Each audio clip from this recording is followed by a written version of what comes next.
জাহিলিয়া, জাহিলি যুগের লোকদের মতো নিজের বংশ গৌরবের কথা বলছে। কিসের মতো? আমি সৈয়দ, আমি মির্জা, আমি খান, আমি শেখ, আমি মোল্লা। আছে না নাই আমাদের এলাকায়? কি বলছে রাসূল?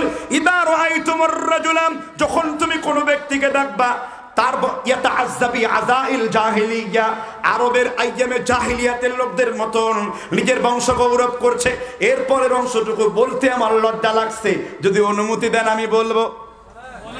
রাসূল বলেন ফাআদু বিহানি আবিহি, তুমি চোখে কোনো ইশারা করে বলবা না, মুখে কোনো ইশারা করে বলবা না। ফাআদু বিহানি আবিহি, তুমি মুখ দিয়ে স্পষ্ট করে বলো, তুমি বংশ গৌরব বন্ধ করো, না হলে তুমি তোমার বাবার গুপ্তাঙ্গে লিঙ্গে একটা জোরে কামড় মারো। হুজুর এটা কি কোনো হাদিস? আরে কিতাবে তো আছে। কি রাসূল কি বললেন? যে ইঙ্গিত টিঙ্গিতে বলো না, স্পষ্ট করো, ইজহার করো। কি করো? ফাআদু বিহানি আবিহি, সেজন্য বংশ গৌরব বন্ধ করে, না হয় তার বাপের গুপ্তাঙ্গে জোরে একটা কামড় মারে। এরকম কাম করতেছেন আপনারা? স্ত্রীর সাথে আপনি যেটা করেন ওইটা হলো ভালোবাসা, আর আপনার গার্লফ্রেন্ডের সাথে সেটা করেন এটা হলো ইশক। ইশক হলো অপবিত্র। ইশক হলো কি? অপবিত্র, নাজায়েজ। আর স্ত্রী যখন তার স্বামীকে ঢেকে ফেলে, কোরআনের সুন্দরতম একটি সূরা, সূরা আত-তাহরিমে আল্লাহ আলোচনা করেছেন, রাতের অন্ধকারে মহাব্বতের লেপ বা কম্বল চাদর দিয়ে স্বামী যখন তার স্ত্রীকে ঢেকে ফেলে, মাওয়াদ্দাতা ওয়া রাহমা, আল্লাহর আকাশ থেকে ওই স্বামী স্ত্রীর মধ্যে আল্লাহর রহমত বৃদ্ধি করে দেন। সুবহানাল্লাহ। কে রহমত বৃদ্ধি করেন? আল্লাহ। তাহলে শিরক থেকে এখনই আমাদের বের হয়ে আসতে হবে। গাছ নষ্ট হচ্ছে, জুতা ঝুলিয়ে রাখছে, ফসল নষ্ট হচ্ছে, একটা কাকতারুয়া মূর্তি ওর বাপের মূর্তি কে রাখছে, কিছু হলেই ঘরের মধ্যে পীরের মূর্তি, নেতার মূর্তি, নেত্রীর মূর্তি, তোর বাপের মূর্তি ঘরের মধ্যে রেখে দিয়েছে। তোমার কানে কি হাদিস পৌঁছেনি আমার নবীজির? ইন্না শাদ্দান নাসি আযাবান ইনদাল্লাহিল মুসাফফিরুন, সবথেকে বেশি কবরের আযাব দেওয়া হবে ওই ব্যক্তিকে যে ছবি কিংবা মূর্তি প্রস্তুত করে। হ্যাঁ, আপনার প্রয়োজনীয় ছবি ওয়াটসঅ্যাপে ঝুলিয়ে রাখুন, ওয়াটসঅ্যাপের ভিতরে রাখেন, ভোটার আইডি কার্ড, রেজিস্ট্রেশন, কিংবা আপনি বিদেশ যাবেন, পাসপোর্ট ইস্যুতে আপনার ছবি লাগবে, সেটা আপনি একটা সেফ জায়গায়, স্পেশাল জায়গায়, পার্টিকুলার ফিক্সড একটি জায়গায় আপনি পরে রাখবেন। কিন্তু আপনি শিরকের প্রদর্শনী করছেন। আপনি, আপনার কাছে কি রাসূলের হাদিস পৌঁছেনি? লা তাদখুলুল মালাক কালবুন ওয়ালা তুসাফির, ওই ঘরের মধ্যে মালাক প্রবেশ করে না যেই ঘরে কুকুর কিংবা কোনো প্রাণীর ছবি রাখে। আর এখন তো আপনার ঢাকার আশেপাশে, আগে তো মানুষরে কিস দিতে, এখন কুত্তারে কিস দিয়ে দিতে মুখ না পাক করে ফেলে। 14 পথের সাবান দিয়ে কুত্তারে গোসল করায়, ঠিক না? ঠিক। যাদেরকে আদর্শ মানা হয় তাদের কাছে নামাজ রোজা না পাওয়া গেল ড্রয়িং রুম, বেডরুমে একটা জন্ত কুত্তা পাওয়া যায়, ঠিক না? ঠিক। ফরাইজি আর আবরার সাহেব গর্তে লুকিয়ে গেছে। আমি আবরার সাহেবের রক্তে ইনফেকশন হয়েছে, খোঁজ নিলাম, বললাম ভাই নাভির নিচে হাত বাঁধার 50 লাখ টাকা চ্যালেঞ্জ দিয়েছি, আসুন হালাল করুন, 50 লাখ টাকা নিন। 1.5 বছর হয়েছে, বেচারা 50 লাখ টাকা নিতে আর আসে না। কথা কি বুঝতে পারছেন কিনা? আল্লাহ তাআলা বুঝবার তৌফিক দান করুন। আমি একটার মধ্যে আরেকটা ঢুকাবো না। তাহলে দ্বিতীয় প্রকার জাহান্নামী ছিল আল্লাহর সৃষ্টির পরিবর্তন করা। আপনারা করতে রাজি আছেন এটা? তাহলে দাড়ি যারা রাখেন নাই আল্লাহর নাম করে রাখতে পারবেন তো? হুজুর আমার স্ত্রী বলেছে দাড়ি রাখা যাবে না। তোমার স্ত্রীকে তুমি তাহলে বলে দিও, আমার রাসূলের সুন্নাত পালন করতে না পারলে তাহলে তোমাকে রাখবো কিনা আমি সেটা ভেবে দেখবো। তুমি থাকতে পারবে কিনা আমার ঘরে আমি ভেবে দেখবো। এইভাবে কঠিন হলে স্ত্রী বলবো দাড়ি রাখতে রাখতে তুমি দাড়ি দিয়ে দেশ ছাড়ো তো, সমস্যা নেই, ঠিক না? ঠিক। আল্লাহ তাআলা বুঝবার তৌফিক দান করুন।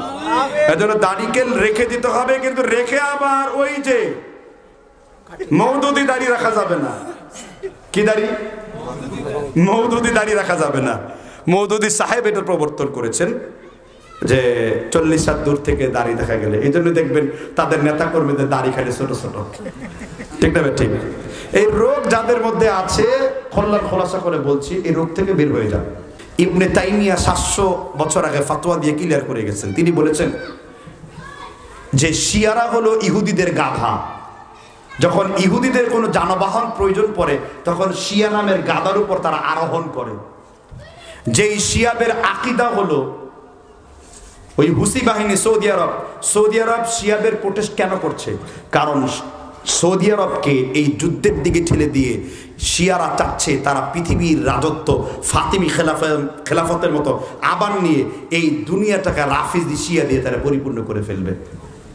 যারা আবু বকর ওমরের নামে টয়লেট তৈরি করে, সেখানে পায়খানা করে, যারা আয়েশা রাদিয়াল্লাহু আনহার নামে গাধার মধ্যে বাড়ি দিয়ে পিটায়, এই শিয়ারা সেই শিয়া আকাশ থেকে বিদ্যুৎ চমকালে বলে আলী রাদিয়াল্লাহু তাআলা ও ভালোবেসে জান্নাত থেকে আমাদেরকে চোখ মেরেছে। চোখ মারা বুঝেন নাই বোধহয়, মানে চোখ দিয়ে এমন করলে যেমন না, এটা নাকি করছে আলী রাদিয়াল্লাহু তাআলা। শিয়াদের আকীদা দেখেন, আজীব আকীদা। যেই শিয়াদের একটি গুরুত্বপূর্ণ আকীদা হলো কিতমানুল ইলম, ইলমকে গোপন করা, তাকিয়া। অন্তর একটা এরকম অনেক তাকিয়াবাজি আমাদের আলেমদের মধ্যেও আছে। দেখবেন এক শ্রেণীর সুপারস্তমরা আছে, এ বি তাহা হয়, ও বি তাহা হয়, এটাও ঠিক ওটাও ঠিক, এটাও চলবে ওটাও চলবে, এটাও হবে ওটাও হবে। উনি নাস্তিকের পক্ষে, তাবলিগের পক্ষে, আবার তাবলিগের বিপক্ষে, মিলাদের পক্ষে। আসলে উনাকে জনপ্রিয়তার ভাইরাল রোগে ধরেছে। মুসলিম কিতাবুদ দুআ হাদিস 247 নাম্বার, নবী মুহাম্মদ রাসূলুল্লাহ সাল্লাল্লাহু আলাইহি ওয়াসাল্লাম বলেন, যখনই তোমরা আলহামদুলিল্লাহ বলো, মুখে বলো বা আল্লাহর প্রশংসা করো, তামলাউল মিজান, এটা তোমাদের শূন্য দাড়িপাল্লাকে আমার আল্লাহ একেবারে সওয়াব দিয়ে ওই গোলামের জন্য পরিপূর্ণ করে দেন। সহিহ বুখারীর 27 নম্বর বর্ণনা, প্রথম নাম্বার খণ্ডে হাদিস এসেছে, আল্লাহর রাসূল সাল্লাল্লাহু আলাইহি ওয়াসাল্লাম বলেন, ওয়া আন আবি হুরায়রা রাদিয়াল্লাহু আনহু قال قال রাসূলুল্লাহ সাল্লাল্লাহু আলাইহি ওয়াসাল্লাম, আবি হুরায়রা বর্ণনা করেছেন, আল্লাহর রাসূল সাল্লাল্লাহু আলাইহি ওয়াসাল্লাম তিনি বলেন যে আফদালুল যিকর লা ইলাহা ইল্লাল্লাহ আফদালুল দুআই আলহামদুলিল্লাহ। তোমরা যত রকমের জিকির করেছো আল্লাহর কাছে, সর্বশ্রেষ্ঠ জিকির হলো লা ইলাহা ইল্লাল্লাহ। আর তোমরা যত ধরনের দোয়া পড়েছো আল্লাহর কাছে, সর্বশ্রেষ্ঠ দোয়া হলো, জোরে বলেন আলহামদুলিল্লাহ। তাহলে আপনারা এতে আল্লাহর প্রশংসা করতে পারলাম। যারা দাঁড়িয়ে আছেন তাদেরকে আমি বলবো, অনুরোধ জানাবো, আপনারা দয়া করে আপনারা এই মাহফিলের প্যান্ডেলের মধ্যে বসে পড়েন। আপনারা বাইরে দাঁড়িয়ে থাকবেন না। দাঁড়িয়ে থাকলে করে মজলিসে অবশ্যই সৌন্দর্য বা এটার যে বিউটিনেস রয়েছে এটা অনেকটা খর্ব হয়ে যায়। আমরা যারা এখানে বসে আছি, এখন কি জাহান্নামের পরিবেশে আছি না জান্নাতের পরিবেশে আছি? আমরা যে ফতোয়া দিলাম নিজেরা যে জান্নাতের পরিবেশে আছে, এটার দলিল কি? এটার দলিল জানার জন্যই আমরা এখানে আসছি, ঠিক না ঠিক? এই সম্পর্কে হাদিস সুনানে তিরমিজি হাদিস নাম্বার হলো 248, বাব হলো কিতাবুল ইলম। একটি বিষয় বলে রাখা ভালো হবে যে আপনি বুঝবেন কিভাবে একজন আলেমের ইলমের গভীরতা। যখন একজন আলেম কোনো হাদিসের বাব বলবে, মানে অধ্যায় বলবে, লেসন বলবে, তাহলে বুঝবেন যে সেই আলেম সেই হাদিস লেখাপড়া করেছে। আর যখন কোনো আলেম শুধু হাদিসের নাম্বার বলবে, তাহলে বুঝবেন সে হয়তো বাংলা অথবা গুগল থেকে নাম্বারগুলো টুকে টুকে বলতেছে। কেননা বাবের মধ্যে সমগ্র হাদিসের আলোচনাগুলো পাবে। এটা আপনি বাংলায়, উর্দু কিংবা আরবি যে ভাষাতে আপনি সার্চ করেন না কেন, ঠিক না ঠিক? নবী সাল্লাল্লাহু আলাইহি ওয়াসাল্লাম কি বলেছেন? আল্লাহ রাসূল বলেন, মান সালাকা তরিকান ইয়ালতামিসু ফীহি ইলমান, কেউ যদি ইলম অর্জন করার জন্য, জ্ঞান অর্জন করার জন্য একটা পাকে আল্লাহর রাস্তায় অগ্রসর করে দেয়, আল্লাহ তার জন্য জান্নাতের রাস্তাকে সহজ করে দেন। সুবহানাল্লাহ। তাহলে আমরা এখানে এসেছি কি অনুসরণ করার জন্য? ইলম অর্জন করার জন্য। আমি মূল আলোচনায় যাওয়ার পূর্বে দুইটা নীতিমালা আগে বর্ণনা করব। ওয়াজ শোনার ক্ষেত্রে দুইটা নীতিমালা রয়েছে, যেটা আমি সব বক্তব্যের শুরুতে আলোচনা করি। এই নীতিমালা সম্পর্কে আল্লাহ সূরা আল বাকারা 2 নম্বর সূরার 286 নম্বর আয়াতে আলোচনা করেছেন। কি নীতিমালা? আল্লাহ বলেছেন, সামি'না ওয়া আতা'না। তোমরা আগে কোরআন হাদিসের কথাগুলোকে শোনো। কি জন্য শুনবে? ও আতা'না, মানার জন্য শুনবে। তোমরা যেটা শুনেছো আমল করার নিয়তে সেটা শুনেছো, ঠিক না ঠিক? তাহলে এই দুইটা কোয়ালিটি যদি আপনি অর্জন করতে পারেন, উপকার কি? আল্লাহ সুবহানাহু ওয়া তাআলা তারপর বলেছেন, গুফরানাকা রাব্বানা ওয়া ইলাইকাল মাসির। আল্লাহ বললেন, গোলাম আগে শুনেছো তারপর মেনেছো, আমি আল্লাহ এই দুইটা কোয়ালিটি অর্জন করার কারণে, শুনেছো আর মেনেছো, আমি আল্লাহ তোমাদের গুনাহগুলোকে ক্ষমা করে দিয়েছি। সুবহানাল্লাহ। তাহলে শুনলাম আর কি মানলাম, আর এই আয়াতে কারিমা তেলাওয়াত করার পরে বন্ধু তার বন্ধুকে অথবা মোবাইলের মেসেঞ্জারের মাধ্যমে অথবা অন্য কোনো অ্যাপসের মাধ্যমে, সেটা হোক টিকটক বা যে কোনো সোশ্যাল প্ল্যাটফর্মের যে কোনো মাধ্যমে, এখানে বসে কাউকে মেসেজ করা এবং এখানে কথাবার্তা বলা শুধু নাজায়েজই হবে না, এবং আপনি ওয়াজ করতে এসে হারাম এবং কবিরা গুনাহ নিয়ে যাবেন। ঠিক না? ঠিক। দলিল কোরআন হাদিসের আলোচনা সূরা আল আরাফের 204 নম্বর আয়াতে আল্লাহ আলোচনা করেছেন, ওয়াইদা কুরিআল কুরআন। আল্লাহ তাআলা বলেছেন সূরাতুল আরাফের 204 নম্বর আয়াতে, যখন তোমার সামনে তেলাওয়াত করা হবে আল্লাহর কোরআন। এই আয়াতের ব্যাখ্যায় ইবনে আব্বাস রাদিয়াল্লাহু আনহু তিনি বর্ণনা করেছেন, আল্লামা ইমাম সালিহ আল উসাইমিনের উস্তাদ আল্লামা সাদি রহমাতুল্লাহ আলাইহি তিনি হাদিস এনেছেন। ইবনে আব্বাস বলেছেন, আনসিতু শব্দের অর্থ হলো নাহাউ আনিল কালামি। যখনই তোমার সামনে আল্লাহর কোরআনের আয়াতের আলোচনা করা হবে, যখনই তোমার সামনে আল্লাহর কোরআনের বক্তব্য করা হবে, যখনই তোমার সামনে আল্লাহর কোরআনের মুযাকারা করা হবে, আনসিতুর ব্যাখ্যা হলো নাহাউ আনিল কালামি। তোমরা তোমাদের কথাগুলোকে বন্ধ করে দাও, তোমরা মনোযোগ দিয়ে যদি আল্লাহর কোরআন শুনতে পারো।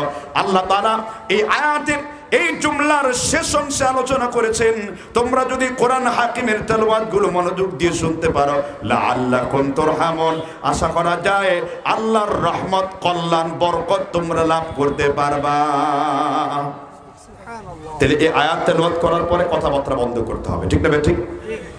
এবার আমি আমার মূল আলোচনায় যাব। তাহলে বিনা প্রয়োজনে নড়াচড়া করলে আপনি যতটা উল্টাপাল্টা করবেন, আমার আলোচনা ততটা শামিত হবে আপনার উপরে। আপনি চুপ করে কোরআন হাদিসের আলোচনা করে শুনবেন। ঠিক না? ঠিক। আর এই মাঠে আমি নতুন না, এ নিয়ে 3 বার হ্যাট্রিক, কয়বার? 3 বার এসেছি। এই জন্য আপনাকে আমার বন্ধু মুকাররম বিন মুহসিন মাদানী আকরামাহুল্লাহ তিনি আলোচনা করেছেন জাহান্নামের বিবরণ সম্পর্কে, জাহান্নাম দেখতে কেমন, তার অবস্থা কেমন। আর আমি আলোচনা করব আজকে জাহান্নামীদের পরিচয় সম্পর্কে।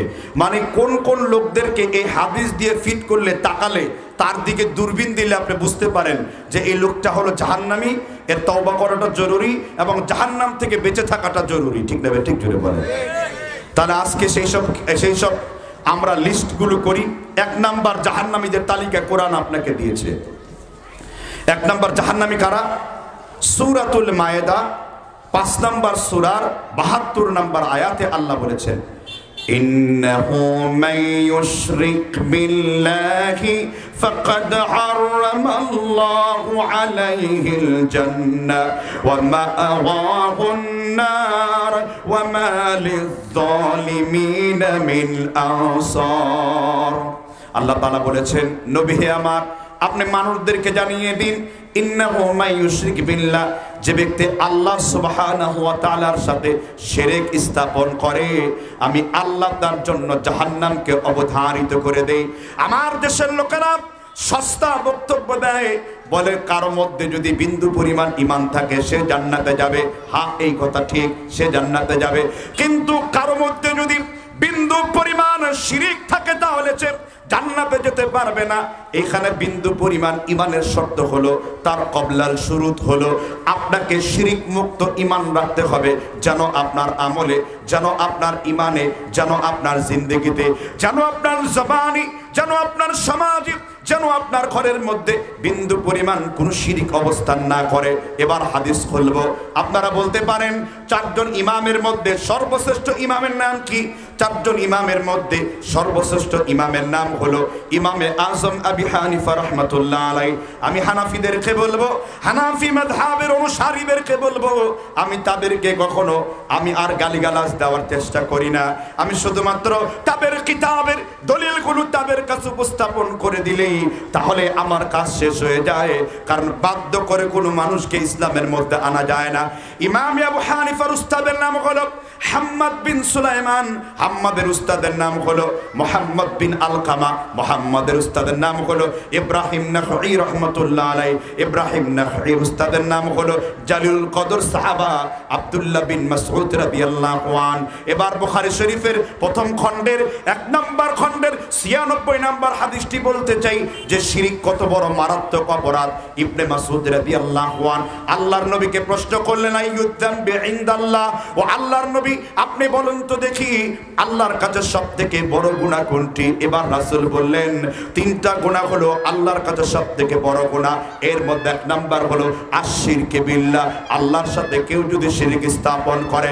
আল্লাহর নবী মুহাম্মদ রাসূলুল্লাহ আব্দুল্লাহ বিন মাসউদ রাদিয়াল্লাহু আন তাকে চূড়ান্ত বক্তব্য করেছেন, ও আব্দুল্লাহ হুররিকাত ওয়া কুতিআত, তোমাকে যদি আগুনে পুড়িয়ে ফেলা হয় কিংবা তোমাকে যদি কোনো দা বুজুলি কিংবা কোনো ছুরি দিয়ে কেটে কেটে টুকরা টুকরা করে দেওয়া হয়, আনতা জাআলা লিল্লাহি নিদ্দান ওয়া হুয়া খালাকাক, তবুও তুমি তোমার আল্লাহর সাথে কোনো শিরক স্থাপন করবা না।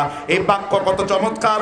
আল্লাহর নবী মুহাম্মদ রাসূলুল্লাহ বলেছেন যে হুররিকাত, তোমাকে যদি আগুনে পুড়িয়ে মেরে ফেলা হয়, ওয়া কুতিআত, তোমাকে যদি কেটে কেটে টুকরা টুকরা করে দেওয়া হয়, ও আব্দুল্লাহ তোমার মাধ্যমে আমার জাতিকে জানিয়ে দেই, আনতা জাআলা লিল্লাহি নিদ্দান ওয়া হুয়া খালাকাক, তবুও তুমি তোমার আল্লাহর সাথে বিন্দু পরিমাণ শিরক করবে না।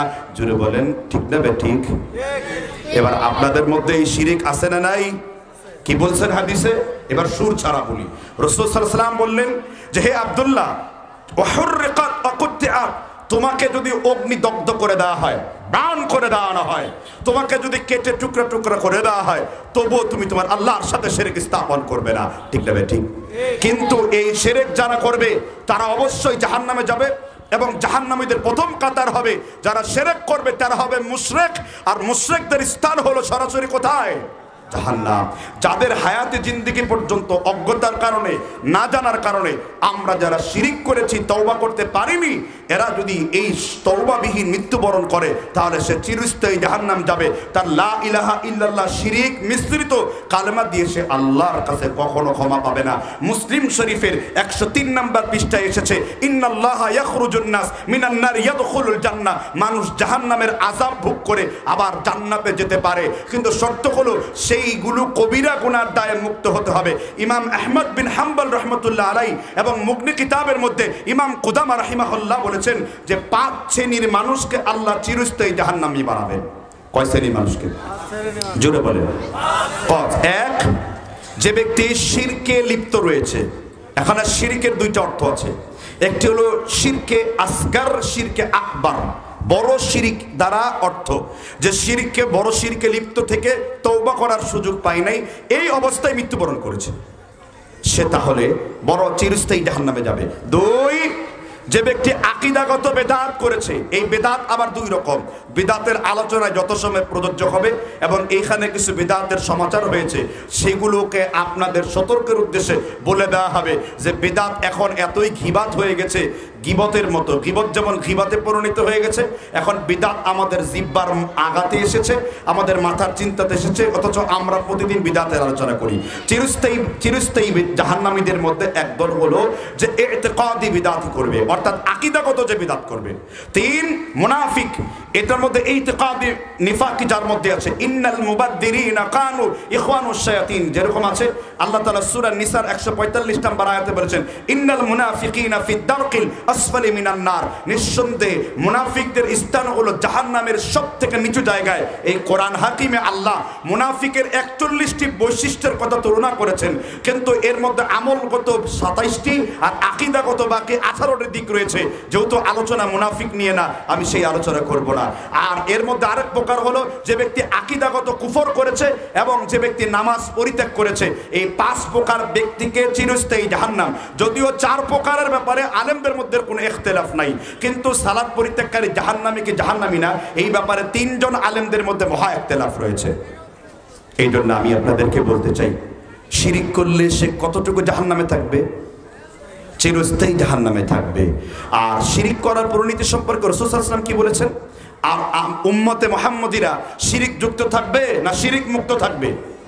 নবীজির একটা হাদিস এসেছে আবু দাউদের মধ্যে, হাদিস 1322 নম্বরে, লা তাকুমুস সাআ, ওই পর্যন্ত দুনিয়ায় কিয়ামত হবে না। হাত্তা তালহাকা কবাইলু মিন উম্মতি বিল মুশরিকিন, যেই পর্যন্ত আমার মুসলমানেরা উম্মতের মুশরিকদের সাথে মিলিত না হবে।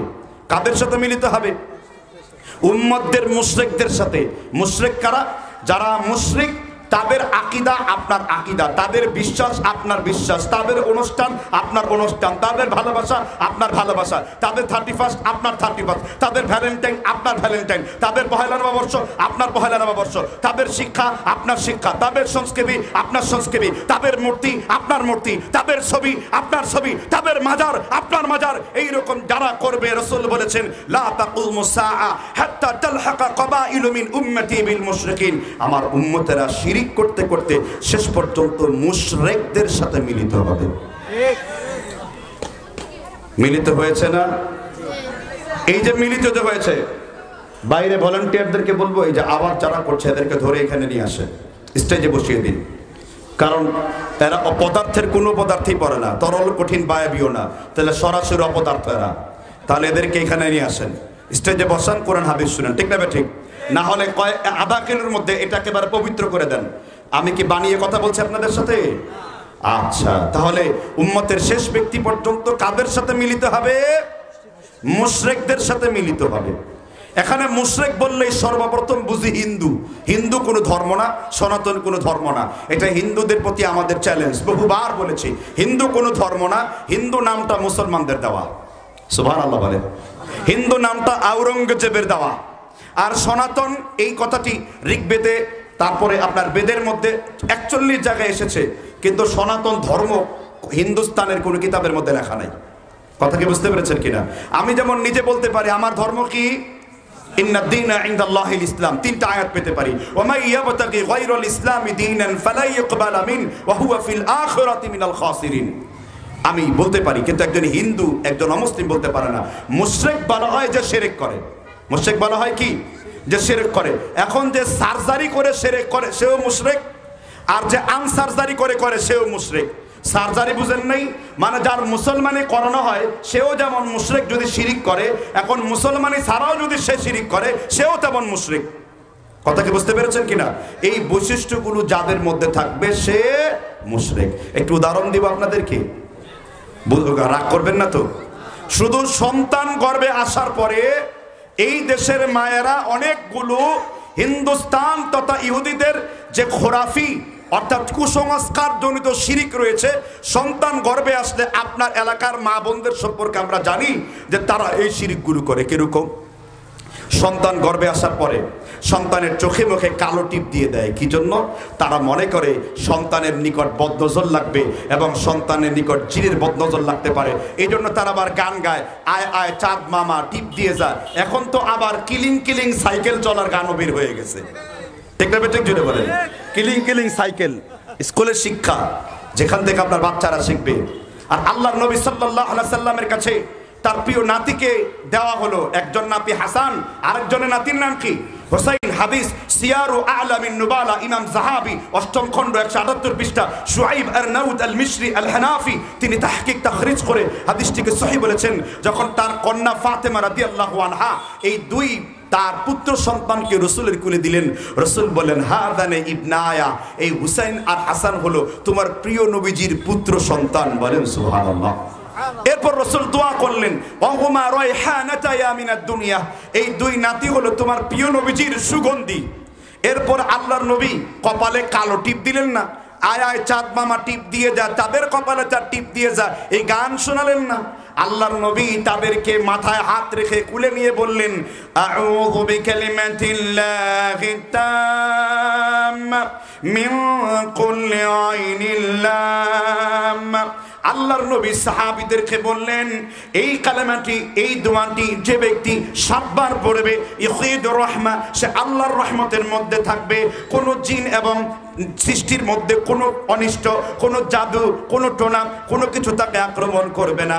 আল্লাহর নবী মুহাম্মদ রাসূলুল্লাহ বললেন দুইজন নবী ইব্রাহিম ইসমাঈল আলাইহিস সালাম এবং ইসহাক আলাইহিস সালামকে ইব্রাহিম আলাইহিস সালাম এই দোয়া পড়ে তার বাচ্চাদেরকে ফু দিতেন।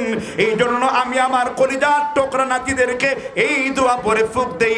এই জন্য আপনি কপালে কালো টিপ দিবেন না, আপনি তার পরিবর্তে এই দোয়া পড়বেন। দোয়াটার মুখস্থ আছে তো সবার? বলেন আউযু বিকালিমাতিল্লাহি তাম্মা মিন কুল্লি আইনিল লাম্মা। কয়বার পড়বেন?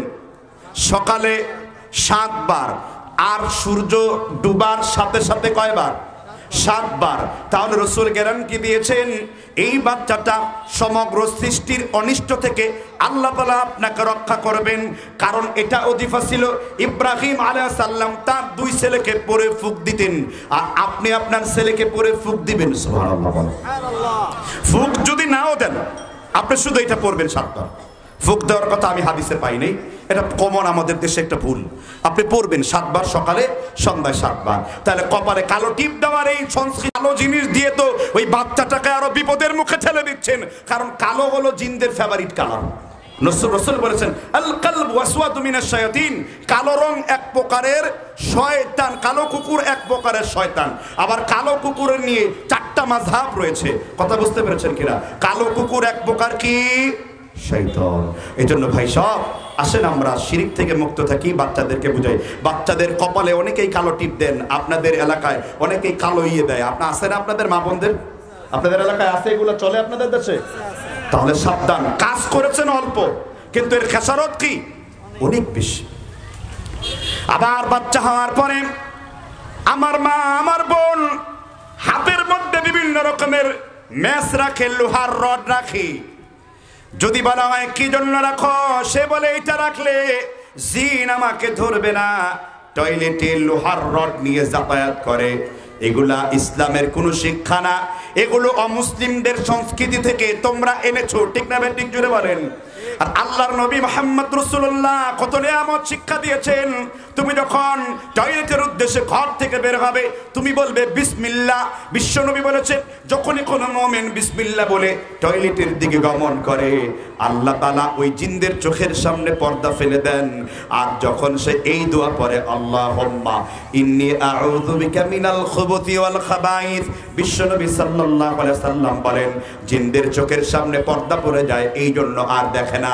আবার এটা হলো শীতকাল, অনেকেই গরম পানি ঘরের মধ্যে ব্যবহার করি, ট্যাপের মধ্যে ঢালি, বেসিনের মধ্যে ঢালি, ঠিক না ঠিক?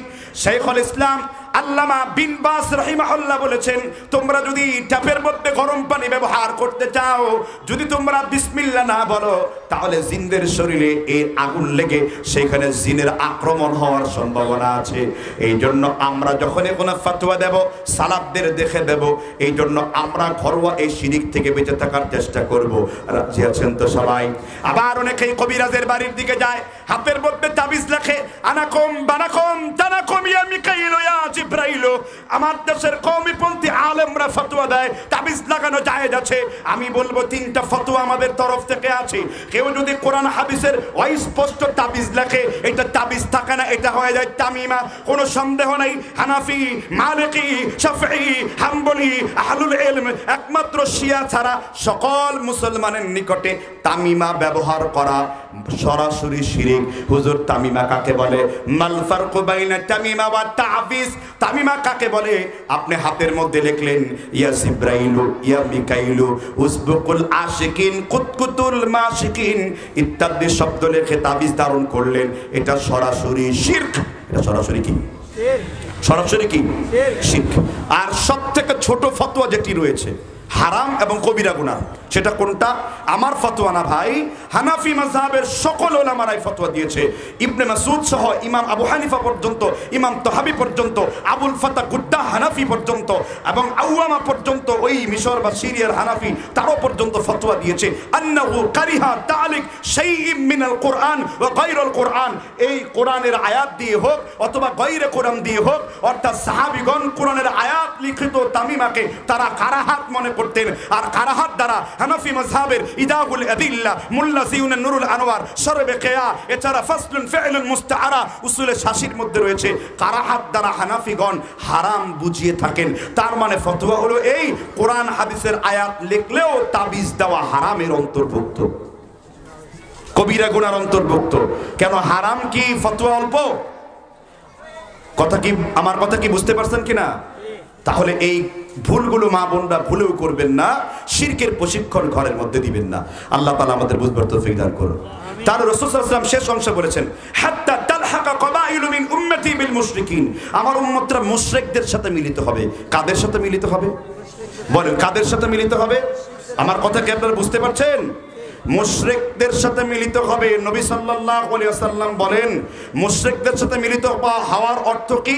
রাসূল বলেছেন, শিবরন বিশিবরিন, তারা গজে গজে বিগতে বিগতে মুশরিকদের অনুসরণ করবে। হাত্তা লাউ দাখালু ফি হুজরি দাব্বিন, দব যেমন তার গর্তের মধ্যে ঢুকে পড়ে, গুইসাপ যেমন তার গর্তের মধ্যে ঢুকে পড়ে, কিয়ামতের পূর্বে আমার উম্মতেরা এইভাবে মুশরিকদের সাথে মিলিত হয়ে এইভাবে ঢুকে পড়বে। এই জন্য আমি আমার যুবকদেরকে বলবো, আমি আমার সালাফি যুবক ভাইদেরকে বলবো, শিরক সম্পর্কে সব থেকে সচেতনতা আমাদের দরকার আছে না নাই? আল্লাহ আমাদের বুঝবার তৌফিক দান করুন। তাহলে আমি 1 নাম্বার জাহান্নামীদের বিবরণ দিলাম, শিরক করা যাবে না। মাইকম্যান কোথায়? একটু ভলিউম বাড়াতে হবে, একদম কমায় দিচ্ছেন, চালাকি করলে হবে না, একটু বাড়ান ভলিউম।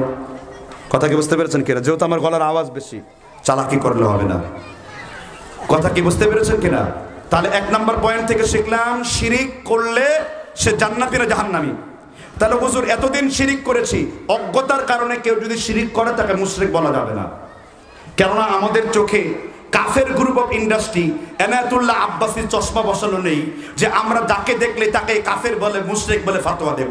আমাদের চোখে আব্দুল ওয়াহাব নাজদি রাহমাতুল্লাহ আলাইহি, শাইখুল ইসলাম ইবনে তাইমিয়া রাহিমাহুল্লাহ, ইবনুল কাইয়্যিম জাওজির চশমা বসানো আছে। আমার রাসূল আমাকে শিখিয়েছেন, মান দাআ রাজুলান বিল কুফর, যদি কোনো ব্যক্তিকে বিনা কারণে কাফের মুশরিক ডাকো, ওয়া লাইসা কাযালিক, ওই ব্যক্তি যদি কাফের কিংবা মুশরিক না হয়, তাহলে তুমি যে তাকে কাফের বলে মুশরিক বলে ফতোয়া দিয়েছো, তাহলে তুমি কাফের মুশরিক হয়ে যাবে। আমার বলার উদ্দেশ্য হলো যেন আপনার জীবদ্দশায় আপনি শিরক বুঝতে পেরে তা থেকে তাসলিম করেন, তা থেকে আপনি বের হয়ে আসেন। তাহলে আল্লাহ আবার আপনাকে জন্মভূমির শিশুর মতো পবিত্র করে দেবে। কিসের মতো? এই যেখানে মাসুম বাচ্চার মতো পবিত্র হবে। দলিল মিরকাত মোল্লা আলী কারি আল হানাফি হাদিস, আত-তাইব মিনাদ যামবি কামা লা যামবা লাহু, মানুষ যখন গুনাহ থেকে তওবা করে আল্লাহ তাকে জন্মভূমির শিশুর মতো পবিত্র বানিয়ে দেয়। সুবহানাল্লাহ বলেন। তাহলে হাতের মধ্যে বুড়ার আংটি দিয়েছেন, অনেকেই হাতের মধ্যে আংটি দেয়। বললাম চাচা আংটি দেন কেন? কয় বাবা বাতের ব্যথা করে, শিয়ালের গোশত বহু খেয়েছি, বাতের ব্যথা ভালো হয় না, এই জন্য হাতে এখন আংটি দিয়েছি। আছেন এরকম বৃদ্ধ আমাদের দেশে, হাতের মধ্যে আংটি দেন। এগুলো একটা শিরকের জীবাণু বহন করে। এটা তো শিরক, পাথর ঝুলিয়েছে সে হাতের মধ্যে, নাউযুবিল্লাহ। আবার লিটন চিস্তি দেওয়ানের অষ্টধাতুর আংটি দেয়। চিস্তির আংটি দিলে নাকি ভাগ্য বদলা যায়। আরে মূর্খ আংটি বিক্রেতা, ভাগ্য যদি বদলাতো তো তুই আংটি ব্যবসা করিস কেন? ঠিক দেবে ঠিক। মানুষের ভাগ্য শিরক দিয়ে বদলাতে পারে না। মানুষের ভাগ্য বদলানোর জন্য আল্লাহ যথেষ্ট আছেন। এই জন্য আমরা ওয়াদা করেছি শিরকের ধারে কাছেও যাব না। ঠিক না ঠিক? কিন্তু আল্লাহ আফসোস করে বলেছেন, ওয়া মা ইউমিনু আকসারুহুম বিল্লাহি ইল্লা ওয়া হুম মুশরিকুন। সূরা ইউসুফের 106 নম্বর আয়াতে আল্লাহ বলেন, দুনিয়ার বেশিরভাগ মানুষ আল্লাহকে আল্লাহ বলে মানে, কিন্তু তারা আবার শিরক করে। এজন্য শিরক থেকে আমরা বের হয়ে আসবো। আমরা কথায় কথা শিরক করি, ঠিক না ঠিক? জুড়ে বলেন। আল্লাহ তাআলা আমাদের বুঝবার তৌফিক দান করুন। তাহলে 1 নাম্বার জাহান্নামীর পরিচয়, তারা কি? মুশরিক। এবার একটা ইন্টারভিউ নেই, বলেন তো দেখি, আলেমরা সহ সাধারণ মানুষরা সহ ইন্টারভিউতে পাস করতে হবে। কারণ আল্লাহর নবী বলেছেন বুখারীতে 3টা হাদিস, মান মাতা লা ইলাহা ইল্লাল্লাহ দাখালাল জান্নাহ, কেউ যদি লা ইলাহা ইল্লাল্লাহ তত তাওহীদের উপর মৃত্যুবরণ করে আল্লাহ তাকে জান্নাত দান করবেন। মান ক্বালা লা ইলাহা ইল্লাল্লাহ দাখালাল জান্নাহ, কেউ যদি লা ইলাহা ইল্লাল্লাহর শর্তগুলোকে মেনে এইটা কালেমা পাঠ করে, তাসদিক বিল জানানি, ইকরার বিল লিসানি, আমাল বিল আরকানি, অন্তর দিয়ে বিশ্বাস করে আর জবান দিয়ে স্বীকার করে, আমল দিয়ে বাস্তবায়ন করে, আল্লাহর নবী মুহাম্মদ রাসূলুল্লাহ বলেছেন এইভাবে যে কালেমা পড়বে আল্লাহ তাকে জান্নাত দান করবেন। বলেন সুবহানাল্লাহ। এবার বলেন, ছোট আর বড় শিরক মিলিয়ে একটা উম্মত দ্বারা কতগুলো শিরক সংগঠিত হতে পারে? ছোট শিরক কতগুলা, বড় শিরক কতগুলা? বলেন। ছোট শিরক কতগুলো, বড় শিরক কতগুলো? একজন বলেন। ছোট শিরিক কতগুলো, বড় শিরিক কতগুলো, একজন ব্যক্তি বলেন। একজন ব্যক্তি এইখানে উপস্থিত বলতে পারেন না। দেখেন, একজন ব্যক্তি উপস্থিত বলতে পারেন না। ফার্সিতে একটা কথা আছে, কাহিস মালুম কি মালুম সুদ কি যে বুঝিলাম এখনো তো উহাই বুঝিলাম না। একটা মানুষ তারা ইমাম আব্দুল ওয়াহাব নাজদি কিতাব তাওহীদ, মনে রাখবেন কিছু কিছু কিতাবের ওজন অনেক বেশি। আমি যত ছোট ছিলাম তখন তত বেশি লাফালাফি করতাম, আর এখন যত বড়দের বই পড়ছি তখন আমি ঠান্ডা হয়ে গেছি। কথাকে বুঝতে পেরেছেন কিনা? ইমাম আব্দুল ওয়াহাব নাজদি বলেছেন রাহিমাহুল্লাহ, কিতাব তাওহীদের অনেকগুলো ব্যাখ্যা আছে, এটা অনেক কঠিন উচ্চতর একটা কিতাব। একটা মানুষ বড় এবং ছোট মিলিয়ে মোট 51 ধরনের শিরিক সংগঠিত হয়। কয় ধরনের?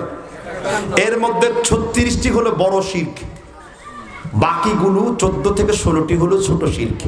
এই প্রত্যেকটা শিরক সম্পর্কে আমাদের জ্ঞান অর্জন করা প্রয়োজন, প্রত্যেকটা শিরক। কথাকে বুঝতে পেরেছেন কিনা?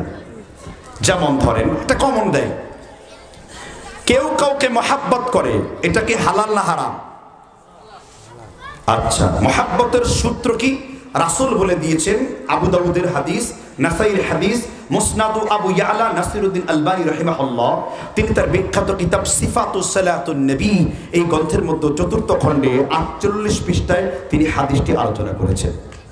মানুষের ভালোবাসার সীমারেখা কি? আল্লাহ বলেছেন, আহাব্বা লিল্লাহি তাআলা, তোমরা কাউকে ভালোবাসো একমাত্র আল্লাহর জন্য। কার জন্য?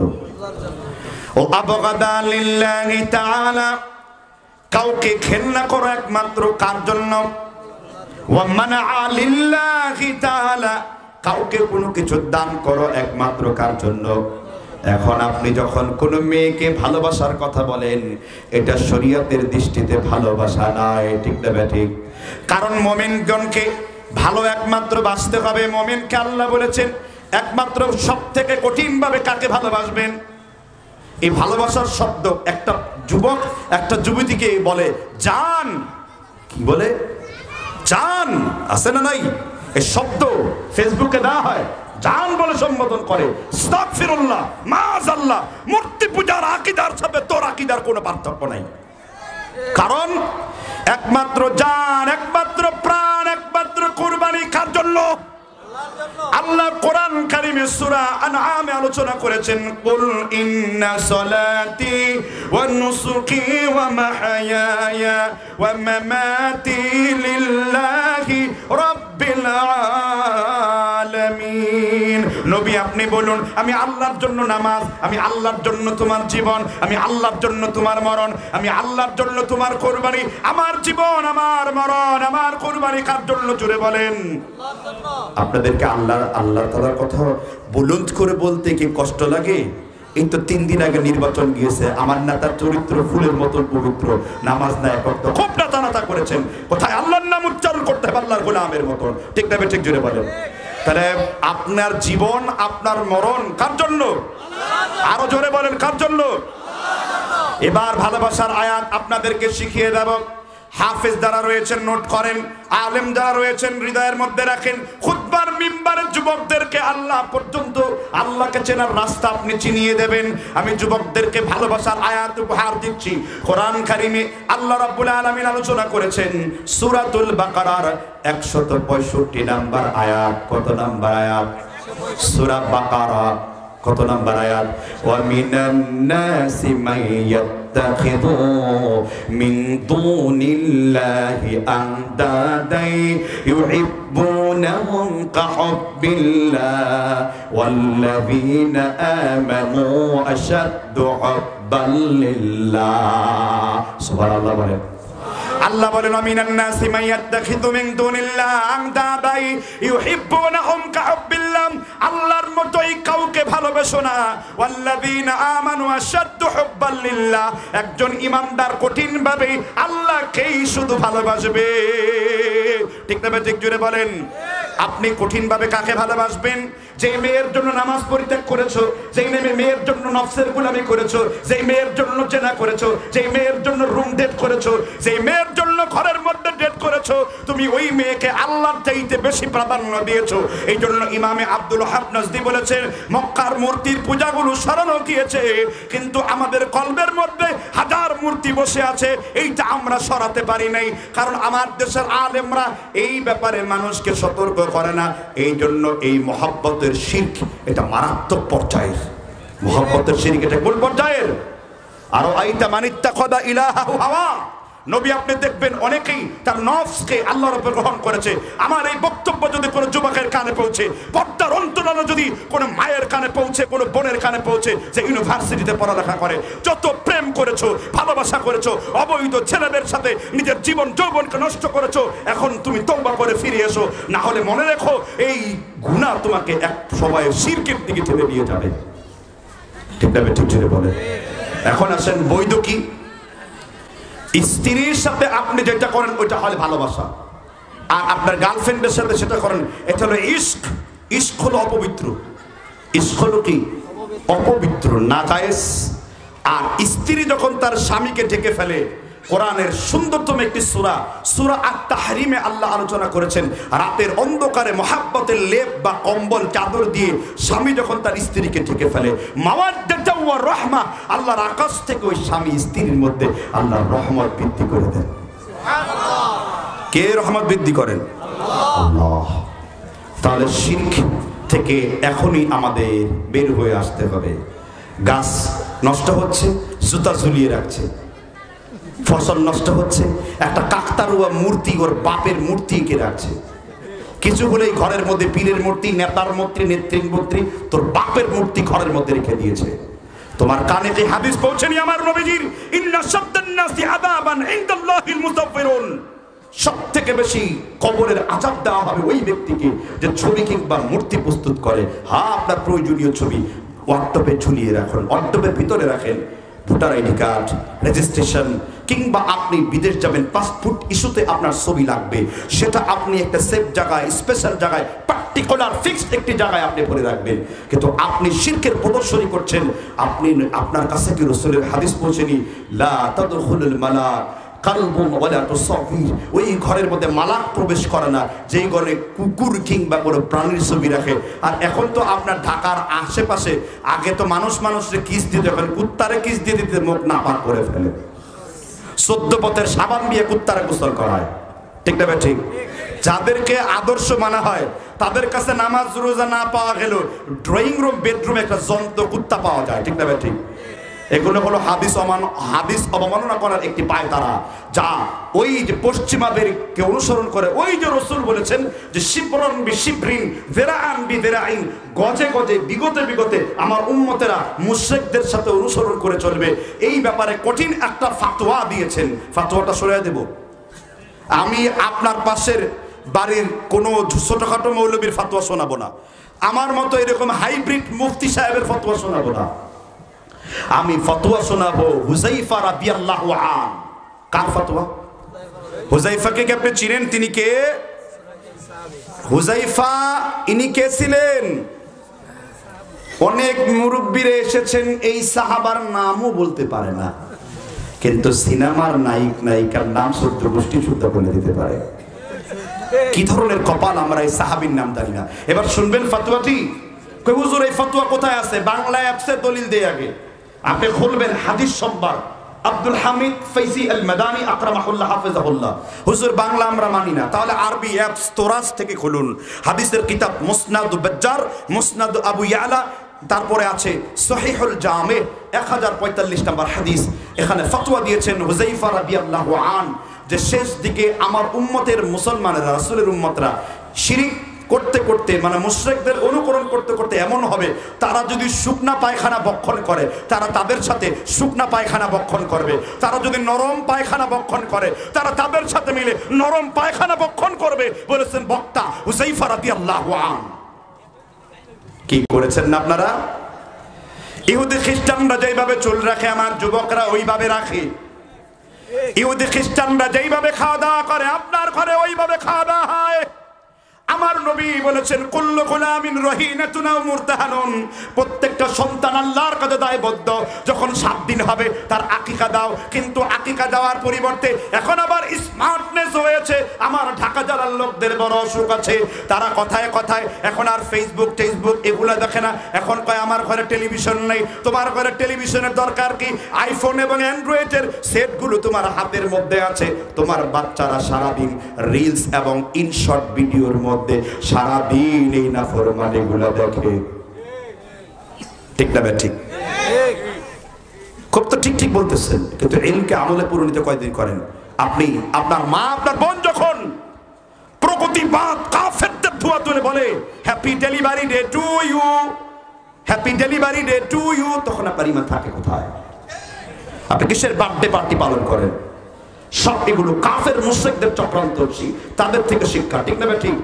আপনি ওই ইহুদিদের বিরুদ্ধে বড় বড় আওয়াজ তুলেন, 3.5 হাত পর্যন্ত ইহুদি মুক্ত করতে পারলেন না।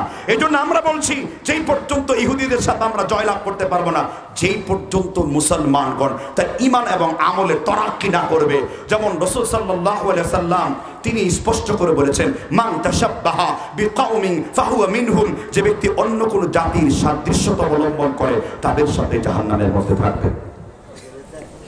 আপনারা বলতে পারেন হুজুর আমি এই পর্যন্ত যতগুলো কথা বলেছি নিজের থেকে একটি কথাও বলিনি। আমি হয় সালাফদের কিতাব থেকে পড়েছি, না হয় হাদিস বলেছি, নয় সাহাবীর ফতোয়া দিয়েছি, নয় কোরআনের আয়াত পড়েছি, না হয় রাসূলের সহিহ সনদে বিশুদ্ধ হাদিস বলেছি। তাহলে অধ্যকার আলোচনা পর্যন্ত কি বুঝলেন? আলোচনার জন্য চিল্লায়া বাংলা আওয়াজের দরকার নাই। হাদিসের দলিলের মাইল যে কত মাইল এটা আপনারা বুঝতে শুরু করেছেন। ঠিক না ঠিক? এত শিরিক, জঘন্য শিরিক, হাসির চলে শিরিক করে। দাঁত পড়েছে মুখের মধ্যে, দাঁত দিয়ে ওর বাপ বলতেছে যাও ওই একটা গর্তের মধ্যে যায় বাচ্চা বলে ইন্দুর মামু আমার একটা দাঁত দাও। আরে কপরা কপাল, তাওহীদ তো শিখেই না, ইঁদুরের কাছে তাওহীদ শেখানোর জন্য যায়, শিরকের প্রশিক্ষণ শিখে ইঁদুর মামুর কাছে দাঁত চায়। নাউজুবিল্লাহ। এরকম হাজারো শিরক আস্তে আস্তে আমরা করি। আল্লাহ তাআলা এইরকম জাহান্নামীর কাছ থেকে আমাদের বাঁচার তৌফিক দান করুন। কি পারবো ইনশাআল্লাহ শিরক মুক্ত জীবনযাপন করতে? এখানে একটা মেসেজ দেই যে আপনারা তো আরবি কিতাব থেকে আলেম ওলামাদের বই পড়েছেন, আমরা কোথা থেকে পড়বো? আমার যতগুলো বই দেখেছি, আমাকে খুব ভালোবাসেন একজন, সেই নোয়াখালী জোনের একজন আলেম শেখ মুস্তাফিজুর রহমান মাদানী। আমি তার মাদ্রাসায় 3 বার প্রোগ্রাম করতে গিয়েছি, আলহামদুলিল্লাহ। জুমার খুতবা দিতে গিয়েছি, ওখানে প্রোগ্রাম করেছি। মুস্তাফিজুর রহমান মাদানীর একটি অসাধারণ বই রয়েছে, ছোট শিরিক এবং বড় শিরিক। এই বইটি প্রত্যেক মুসলিমদের ঘরে থাকা উচিত। কি নাম বলেছি? একটু জোরে মুখস্থ করেন, ছোট শিরিক কি? এখন আওয়াজ তোলে না। ওই ডাস্টার না মাস্টার, সিলিং ফ্যান কি দেরি, ওইগুলো মুখস্থ থাকে আপনাদের না? কি ছোট শিরিক আর কি? বইটি কিনে পড়বেন, বইটি কিনে সকলেই পড়বেন, তাহলে এক নজরে শিরিক সম্পর্কে একটা ধারণা তৈরি হয়ে যাবে, একটা কনসেপ্ট তৈরি হবে। ঠিক না ঠিক? আর আরেকটু উপরের দিকে যদি যেতে চান তাহলে আহলুল আরবদের আকীদা সংক্রান্ত অনেক বই, আমাদের আবু বকর জাকারিয়া সাহেবের একটা বই রয়েছে আশ-শিরকুল কাদিম ফিল হাদিস আরবিতে, আর বাংলায় আপনি কিতাবুল আরশ, যেটারই ফটোকপি হলো রহমান আরশের উপর উঠেছেন। ইমাম যাহাবীর কিতাবুল আরশটাই হলো রহমান আরশের উপর উঠেছেন। কথা বুঝতে পেরেছেন কিনা? এই বইটি আপনারা কিনে পড়বেন, আল্লাহ বুঝবার তৌফিক দান করুন। তাহলে এক প্রকার প্রথম জাহান্নামী যারা, তারা কি? মুশরিক। আচ্ছা, এই যে মুশরিকের যে ওয়াজ শুনছেন, ছেলে মেয়েকে বিয়ে দেওয়ার সময় কি এটা খেয়াল রাখেন? ছেলে কি করে? ছেলে অমুক পীরের মুরিদ, কিন্তু সুইজারল্যান্ডে থাকে, সিটিজেনশিপ আছে, তোমার মেয়েকে নিয়ে সুখে রাখবে। কিন্তু আসল কথা হলো দুনিয়া তো আমার মেইন মাকসাদ না, আমার মেইন মাকাসাদ হলো কোনটা? আমার মেইন উদ্দেশ্য কোনটা? আখিরাত। এই জন্য আল্লাহ তাআলা কোরআন কারিমে শিরক সম্পর্কে এত সচেতনতা বৃদ্ধি করেছেন। বিয়ে করার ক্ষেত্রে, বিয়ে করার ফরজ, বিয়ে করার গুরুত্বপূর্ণ ফরজ কোনটা বলেন তো? কে বলতে পারবেন? এখানে তো বিয়ে করে ছেলের ঘরে নাতি হয়ে, নাতির ঘরে পুতিও হয়ে গেছে অনেক, আর এখন আসছেন বিয়ে করার রুকন কতগুলো, বিয়ে করার কতগুলো শর্ত রয়েছে, বলেন সেই শর্তগুলো কি? হ্যাঁ, 1 থেকে 8 পর্যন্ত হলে একটা ওই বই। বিয়ে করার প্রথম একটি গুরুত্বপূর্ণ শর্ত হলো কুফু। কি? জোরে বলেন, কি বলছি শব্দটা? শুনছেন কোনদিন? ভাই, ফুপু নয়, মা বোন, ফুপু বলিনি, কুফু বলেছি। কি বলেছি? কুফু মানে কি জানি না। সুন্দর উত্তর, সোজা সাপটা। কোরআন পড়েন, ওয়ালাম ইয়াকুল লাহু কুফুয়ান আহাদ। আছে না নাই? কুফু মানে সমকক্ষতা। কুফু মানে কি? আপনি আহলে হাদিস, আপনার মেয়ে আহলে হাদিস হতে হবে। আপনি আহলে হাদিস, আপনার ছেলেও ওই রকম হতে হবে। আপনার মেয়ে শিরিক করে না, বিদআত করে না, আপনার ওই রকম পাত্র খুঁজে তার জন্য বের করতে হবে। জানেন সেটা? কারণ কোরআন আপনাকে বলছে। হাফেজ সাহেব আসতেন, একটু সুর করে তেলাওয়াত করেছে, রূপটা কোথায় চলে গেছে? চলে যাওয়ার কথা আছে একটু।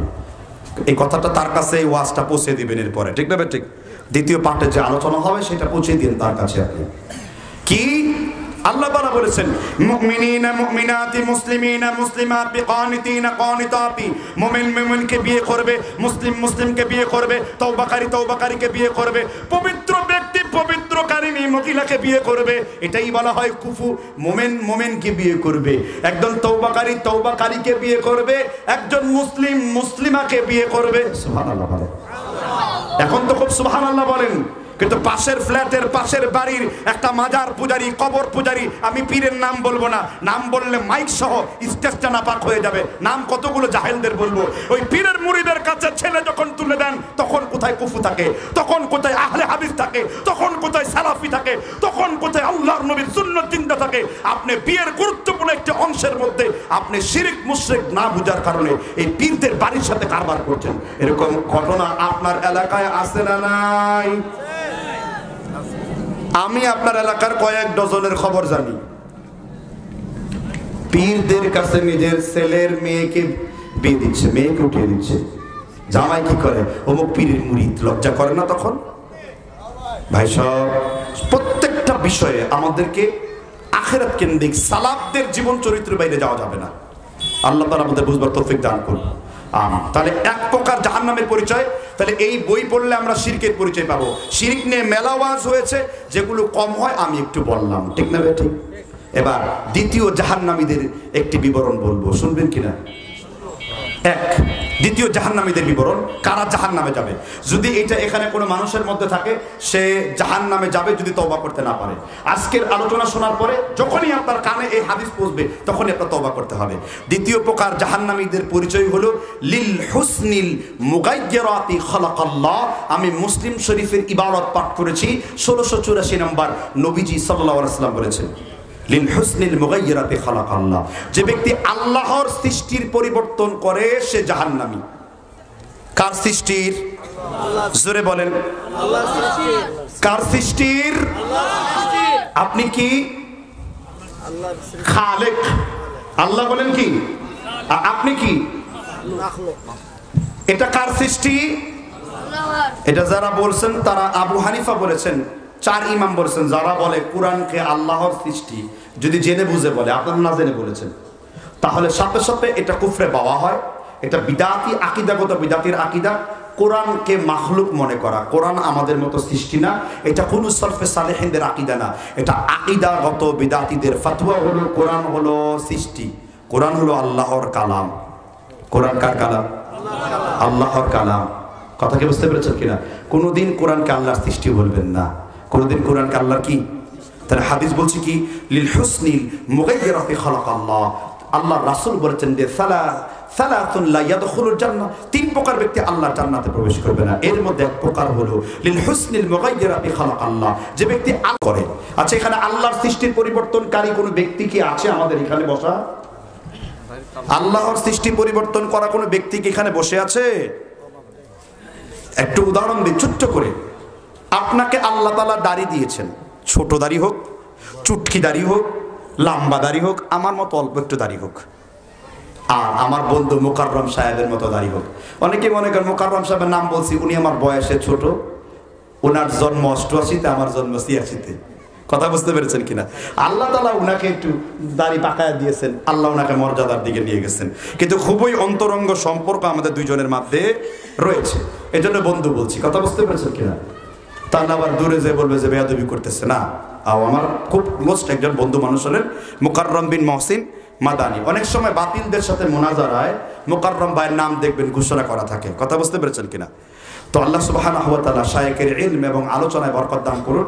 আমি যে কয়জন আলেমদের সাথে উঠা বসা করেছি, মুকাররম সাহেব তোর কাছে নাই, সেই কয়েকজন আলেমদের মধ্যে তাকে আমাকে জাহিন, মেধাবী, আবেদ, ইবাদতকারী এবং মুত্কিন, তাকওয়াবান এবং তাকে বিনয়ী মনে হয়েছে। সুবহানাল্লাহ বলেন। আর ওগুলার নাম উচ্চারণ করা যাবে না, আমাদের এটা বলার উদ্দেশ্যও না। আমি যেটা বলছিলাম যে আল্লাহর সৃষ্টির পরিবর্তন আপনাদের এলাকায় কোনো লোকের মধ্যে আছে? যুবক, আমি একটা হাদিসের শুধু অনুবাদ করব, তুমি এবং যুবতী, আমি শুধু একটা হাদিসের অনুবাদ করব।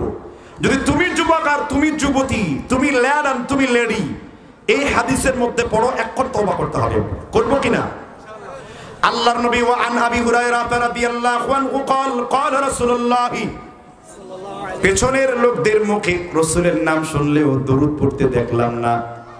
রাসূলের সাথে বেয়াদবি করে কি আপনারা খুব মজা পান নাকি? আমি যখনই আমার রাসূলের নাম বলবো সাথে সাথে কি বলবো? সাল্লাল্লাহু আলাইহি ওয়াসাল্লাম। বলার দ্বারাই তো নেকি, বলার দ্বারাই তো রহমত, বলার দ্বারাই তো রাসূলের মহব্বত তৈরি হচ্ছে অন্তরে। ঠিক আছে? ঠিক। হাদিসটা কি? বুখারী মুসলিমের বর্ণনায় আল্লাহর নবী বলেছেন, লাআনাল্লাহ, আল্লাহর লানত, মালাক ফেরেশতাদের লানত, নাসে আজমাইন, এই পৃথিবীর সমগ্র মুমিনদের লানত। এখন অনেক যুবক যুবতী আবার বুঝবে না, হুজুর লানত মানে কি? লানত মানে হলো আল্লাহর গজব বা আল্লাহর অভিশাপ, রাসূলের অভিশাপ, ফেরেশতার অভিশাপ ওই ব্যক্তিদের উপরে। কোন ব্যক্তি? ওয়াসিমাতা ওয়াল মুস্তাওসিমা, যেই যুবকরা হাতের মধ্যে ট্যাটু অঙ্কন করবে, পাকিস্তানের খেলোয়াড় পছন্দ করে খেলোয়াড়ের ট্যাটু, অমুকে রোনাল্ডো আরো কি কি ডোর যেন বেজিনা মেসি টেসি আছে, তাদের ট্যাটু অঙ্কন করেছে। আবার ব্রাজিলের পতাকা, আর্জেন্টিনার পতাকা নিজের কপালে নিজের বুকের মধ্যে মারে, দেখবেন হাতের মধ্যে ট্যাটু অঙ্কন করা আছে। ট্যাটু মানে বাঘের ছবি, গরুর ছবি, হাতের মধ্যে ট্যাটু বের হয়ে যায়। এমন যুবক আপনার এলাকায় আছে না নাই? তাহলে মনে রাখবা যুবক, তুমি জাহান্নামী। আমার নবী তোমাকে অভিশপ্ত জাহান্নামী বলেছেন। ওয়াসিমাতা ওয়াল মুস্তাওসিমা, যেই যুবক যেই যুবতী শরীরের কোন জায়গায় ট্যাটু অঙ্কন করবে, গালের মধ্যে ট্যাটু অঙ্কন করে, এই রকম গোলাম আমার বাংলার জমিনে আছে না নাই? পৌঁছে দিয়েছি যুবক, হাদিস। ট্যাটু অঙ্কন করেছে, তওবা করতে হবে তোমাকে। যদি না করো তুমি জাহান্নামী। রাসূল তোমাকে জাহান্নামের সার্টিফিকেট দিয়েছেন। কথা কি বুঝতে পেরেছেন কিনা? তওবা করে ফিরে আসলে আল্লাহ ক্ষমা করে দিবেন। ইন্নাল্লাহা আযজা ওয়া জাল্লা ইয়াকবালু তাওবাতা মা লাম ইউগারগির। মুসলিম শরীফের 141 নম্বর হাদিস। মুমিন সন্তান মৃত্যুর গড়গড়া আসার আগ পর্যন্ত তার তওবা আল্লাহ কবুল করবেন। বলেন না আমিন? আমিন। আচ্ছা, তাহলে এক প্রকার পরিচয় পেলেন কি অঙ্কনকারী? ট্যাটু। চিনছেন তো? সিল দিছে, জম্মের সিল, হাতে পেটে পিঠে সিল দেয়, দেখছেন না? দেখছি। মুরব্বীরা এটা টেস্ট পাচ্ছে না, ওয়াজ মুরব্বীদের একটা পর্ব আছে। আলহামদুলিল্লাহ বলেন। আলহামদুলিল্লাহ। ঠিক, আমি আলোচনা নিয়েছি জাহান্নামীদের পরিচয় সম্পর্কে। দ্বিতীয় কারা? এবার এই অংশটুকু মাদের জন্য। কাদের জন্য? মেয়েদের জন্য। বিয়ে হলেই বিউটি পার্লারে সাজতে যান, আপত্তি নেই, কিন্তু পর্দা রক্ষা করতে হবে। মেয়েরা মেয়েদেরকে সাজাবে। আমার রাসূল কত সুন্দর সমাধান দিয়েছেন। তিবুর রিজালি যাহারা রিহুহু তিবুন নিসাই খাফিয়া লাউনুহু। পুরুষের সৌন্দর্য হলো সুঘ্রাণের মধ্যে, আর মেয়েদের সৌন্দর্য হলো চামড়ার মধ্যে। মহিলাগণ তার স্বামীকে আকর্ষিত করার জন্য সুন্দর করে সাজতে পারবে। সুবহানাল্লাহ বলেন। সুবহানাল্লাহ। কিন্তু আমি যে হাদিসটি বলবো অত্র জায়গাতে সেটা ভিন্ন। কি? আমার মা বোনদের কান পর্যন্ত হাদিসটা বলতে চাই। আমার নবী বলেছেন, আল্লাহর লানত, আল্লাহর অভিশাপ, আল্লাহর গজব, জাহান্নামে যাওয়ার কারণ ওই মেয়েদের উপরে। রাসূল সাল্লাল্লাহু আলাইহি সাল্লাম বলেন, মুতানাম্মিসাতি মুতাফাল্লিজাতি। মুতানাম্মিসাত আরবি নামসুন শব্দের অর্থ হলো চোখের ভ্রুকে আরবিতে নামসুন বলা হয়। নামসুনের বহু বচন হলো মুতানাম্মিসাত। সুবহানাল্লাহ বলেন। তাহলে অনুবাদ করি আমরা, আল্লাহর লানত হলো ওই মেয়েদের উপরে মুতানাম্মিসাতি ওয়াল মুতাফাল্লিজাতি লিল হুসনিল মুগায়্যিরাতি খালাকাল্লাহ, যেই মেয়েরা বিউটি পার্লারে যে বুরু ফ্ল্যাগ করে, ব্রু প্রেন করে, বুরুকে ফ্ল্যাগ করে, বুরুকে উপরিয়ে দেয়, ওই মেয়েরা যদি আল্লাহর আখিরাতে বিশ্বাস করে, আমার এই বক্তব্য যদি তোমার কান পর্যন্ত পৌঁছে যায়, আল্লাহর কসম করে বলি, আমার নবী তোমাকে বলেছেন, আল্লাহর নবী ডিক্লেয়ার দিয়েছেন, লিল হুসনিল মুগায়্যিরাতি খালাকাল্লাহ মুতানাম্মিসাতি ওয়াল মুতাফাল্লিজাতি। তুমি আজকে বিউটি পার্লারে গিয়েছো, কিন্তু আমার নবী 1440 বছর পূর্বেই বুখারী মুসলিমের হাদিসের মধ্যে তোমার এই কাহিনী বর্ণনা করে গেছেন। কি মহিলা, আমাদের আব্দুর রাজ্জাক সাহেবের মতো মাঝে মাঝে বলতে হয় কথা, শুনুন আপনাকেই বলছি, আপনি কখনো আর বিউটি পার্লারে যাবেন, কিন্তু কখনো সৌন্দর্য বর্ধনের নামে আপনি কখনো ব্রু ফ্ল্যাগ করবেন না, ব্রু প্রেন্ট করবেন না। আছে না নাই আপনাদের এলাকায়? এই বাবাদেরকে এটা নসিহত করতে হবে, এবং এই মেয়েদের যারা ভাই এসেছে, এই ভাইদের দায়িত্ব হলো বোনকে শাসন করা এই ব্যাপারে, ঠিক না ভাই? ঠিক। স্কুলের ক্লাস ব্যাং কি আলু ভর্তা শিখাতে খুব চাপ, অ্যাসাইনমেন্ট শেখাতে খুব চাপ, আর এখন তো ইসলামী শিক্ষার জয় জয়কার, আলহামদুলিল্লাহ বলেন। আর কিছুদিন পরে মানুষ ত্যক্ত বিরক্ত হয়ে 14 গোষ্ঠী শুদ্ধ মাদ্রাসায় ভর্তি করে দিবে, কারণ যেখানে ব্যাং লাফালাফি শেখানো হচ্ছে, শরীফা আরিফা ট্রান্সগন্ডার শেখানো হচ্ছে, কবে যে আসল গন্ডারে পরিণত হয়, কাজে ট্রান্সগন্ডার টন্ডার এইসব শিখায় কোনো লাভ নাই। এই যে আল্লাহর সৃষ্টির পরিবর্তন, এরাও এর মধ্যে শামিল, যে পুরুষ তার ভালো লাগে না। আরে মূর্খ, ওয়া খালাকা বাসসা রিজালান কাসীরা, আল্লাহ তাআলা এক জোড়া মানুষ থেকে ওয়া খালাকনাকুম আজওয়াজা, জোড়ায় জোড়ায় আল্লাহ তাআলা পৃথিবীতে মানব জাতি প্রেরণ করেছেন। যারা আল্লাহর দেওয়া সিস্টেমকে পরিবর্তন করতে চায়, তাদেরকে জমিনও যেমন লানত। এই জন্য রাসূল সাল্লাল্লাহু আলাইহি ওয়াসাল্লাম বলেছেন, খাসফুন মাদখুল, জমিনের মধ্যে আল্লাহ ভূমিধস দিয়ে পরিপূর্ণ করে দিবেন। কখন? ওয়াইদা শারিবাল খামর, যখন মদের প্রচলন ঘটবে। আল্লাহ রাসূল সাল্লাল্লাহু আলাইহি ওয়াসাল্লাম বলেছেন, যখন কিনা মানুষ হালালকে হারাম মনে করবে, ইস্তাহিল্লুনাল হিরা ওয়াল হারিরা ওয়াল খামরা ওয়াল মাআজিফ, মানুষ হারামকে হালাল মনে করবে। একটা হারাম কাজ, সমকামিতা, লেসবিয়ান, গে, কুকুর কুকুরকে বিয়ে করছে না, শুকর শুকরনিকে বিয়ে করছে না, এগুলো দেওয়া হচ্ছে বইয়ে, এগুলো দেওয়া হচ্ছে মিডিয়ায়, এগুলো দেওয়া হচ্ছে ফেসবুকে, সোশ্যাল মিডিয়ায়। আমাদের রুচির সত্যিকার অর্থে, ওই যে মামুনুর রশিদ বলেছিল না, রুচির দুর্ভিক্ষ। তো এখন দেখি হিরো আলম ঘরে ঘরে বসবাস করে, হিরো আলম পাড়ায় পাড়ায় দখল করে বসে আছে, ঘরে ঘরে মানুষ হিরো আলম হয়ে যাচ্ছে। সত্যিকার অর্থে রুচির দুর্ভিক্ষ, ঠিক না? ঠিক। এই জন্য আমি আপনাদেরকে উদ্দেশ্য বলবো, এই সমস্ত ফিতনা থেকে বেঁচে থাকতে হবে, ঠিক না? ঠিক। এবার পুরুষদের জন্য আর একটা, তাহলে মেয়েদের জন্য কি হলো? অবশ্যই মেয়েরা কি করতে পারবে না? কি আপনারা কি বলেন? এই যে চোখের চুলটাকে উপড়ায়া দেওয়া, এই কাজটাকে কি বলেন? মনে হয় যে কোনো পাপ হলো না, কিন্তু পাপ পুণ্য এটা তো নির্ণয় হবে মাউত কে জিন্দেগি কি আবাদ হোগা, ঠিক না? ঠিক। মৃত্যুর পরে কি হবে? এই জন্যই একজন কবি সুন্দর করে লিখছেন, আল্লামা ইকবাল, ওঝে মে তুমকো নসারা তামুদ্দুন মে গুনুত জিনকে দেখায়ে শর্মায়ে শর্মায়ে ইয়াহুদ। রীতিনীতি তোমার খ্রিস্টান সম, হিন্দু তুমি সভ্যতায়, এই কি সে মুসলমান যাকে দেখে ইহুদিরাও লজ্জা পায়।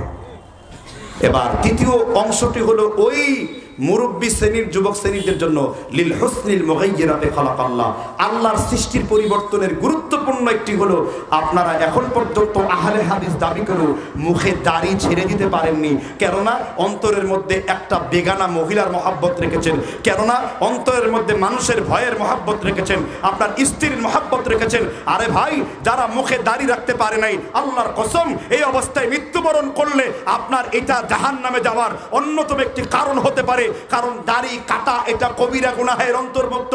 দাড়ি কাটছে মসজিদের সভাপতি হচ্ছে, দাড়ি কাটছে মসজিদের সেক্রেটারি হচ্ছে, দাড়ি কাটছে মাহফিলের মেইন লোক হচ্ছে, দাড়ি কাটছে দানবীর হচ্ছে, তাকে বক্তারা তানবীর বলতে বলতে আকাশের উঁচুই নিয়ে যাচ্ছে একেবারে। এই জন্য দাড়িবিহীন যে ব্যক্তিরা আছেন, আপনি জাহান্নামের তরিকার উপরে আছেন, জাহান্নামের মধ্যে দাঁড়িয়ে আছেন। এ সম্পর্কে 3টা দলিল আমি আপনাকে দিব। আল্লাহর নবী বলেছেন বুখারী শরীফের বর্ণনা 33 অধ্যায়ে, ইন্নামাল আ'মালু বিল খাওয়াতিম মানুষের শেষ কাজের উপরে তার ফয়সালা নির্ভর করবে। যদি তোমার শেষ কাজ দাড়ি কাটা অবস্থায় হয়, ফেরেশতারা বলবে যে আল্লাহর গোলাম তুমি দাড়ি কেটেছো, এখন বলেন কবরে কয়টা প্রশ্ন করা হবে? জোরে বলেন, কি কয়টা প্রশ্ন করা হবে? 7টা। কি কি প্রশ্ন করা হবে? যে 3টা পারবে তাকে আরেকটা। হ্যাঁ, যে 3টা পারবে তাকে আরেকটা। আচ্ছা, 3টার মধ্যে একটা প্রশ্ন কি? মান, আরে বাদ দেন, মান হাদার রাজুল। হ্যাঁ, তুমি এই মুহাম্মদ সাল্লাল্লাহু আলাইহি ওয়াসাল্লামকে জানো কিনা, চিনো কিনা? বা মান নাবিয়ুকা, তোমার নবী কে? আমার নবী কে? এখন আমার নবীর পরিচয় যখন দেওয়া হবে, তো আমার নবীর দাড়ি কাটা অবস্থায় ছিল না দাড়ি লম্বা অবস্থায় ছিল? যারা দাড়ি রাখেননি তারা জোরে আওয়াজ দেবেন। দাড়ি কাটা অবস্থায় ছিল না দাড়ি লম্বা অবস্থায় ছিল? আপনার আমল নামাটা কার সাথে মিলানো হবে? এই হাদিস আমার উস্তাদরা, আমার তোলাবারা, ছাত্ররা বলতে বলতে মুখস্থ করিয়ে দিয়েছে। মান আমিলা আমালান লাইসা আলাইহি আমরুনা ফাহুয়া রাদ্দুন। মানুষের আমলের সাথে রাসূলের আমলের সাথে আমার আমল নামা মিলানো হবে। রাসূলের দাড়ি লম্বা, আপনার দাড়ি গোয়ারা গোবিন্দর মতো। রাসূলের দাড়ি লম্বা, আপনার দাড়ি চেঁচে কবরের মধ্যে ঢুকেছেন। রাসূলের দাড়ি লম্বা, আপনার মুখে দাড়ি নাই, মেয়েদের যা নাই আপনার তা নাই, আপনি মহিলা হয়ে কবরে ঢুকে পড়েছেন। কি উত্তর আপনার কাছে আছে? কি জবাব আপনি আল্লাহর কাছে দিবেন? চাকরির দোহাই দিয়ে, মহিলার সৌন্দর্যের দোহাই দিয়ে, স্মার্টনেসের দোহাই দিয়ে, পরকীয়ায় ভালোবাসার দোহাই দিয়ে, অবৈধ সম্পর্কের দোহাই দিয়ে যারা দাড়ি কাটছেন তারা নাফরমান। ঠিক না ঠিক? কে বলছেন? আল্লাহর রাসূল। দলিল আল বিদায়া ওয়ান নিহিয়া, ইবনে কাসির 10ম খণ্ড 48 পৃষ্ঠার হাদিস। হাদিসটি কি? নবীজির কাছে দূত আসতেছিলেন 2 জন। দূত বুঝেন তো? আমি কিন্তু দূত বলি না, দূত মেসেঞ্জার। কি বলছি? মেসেঞ্জার ছিলেন না, যে ফেসবুকে মেসেঞ্জার আছে? মেসেঞ্জার মানে কি? বার্তা বাহক, যিনি চিঠি আদান প্রদান করেন। রিসিপ্লেটার, ঠিক না ঠিক? এবার 2 জন দূত আসছে ইরান থেকে। কোন থেকে? ইরান। ইরান কি চিনেন না? শিয়াদের রাজধানী। অনেকের চুলকানি উঠে গেছে কি সে ইরান মনে হয় ইসরায়েলে হামলা করবে। 100% মিথ্যা কথা।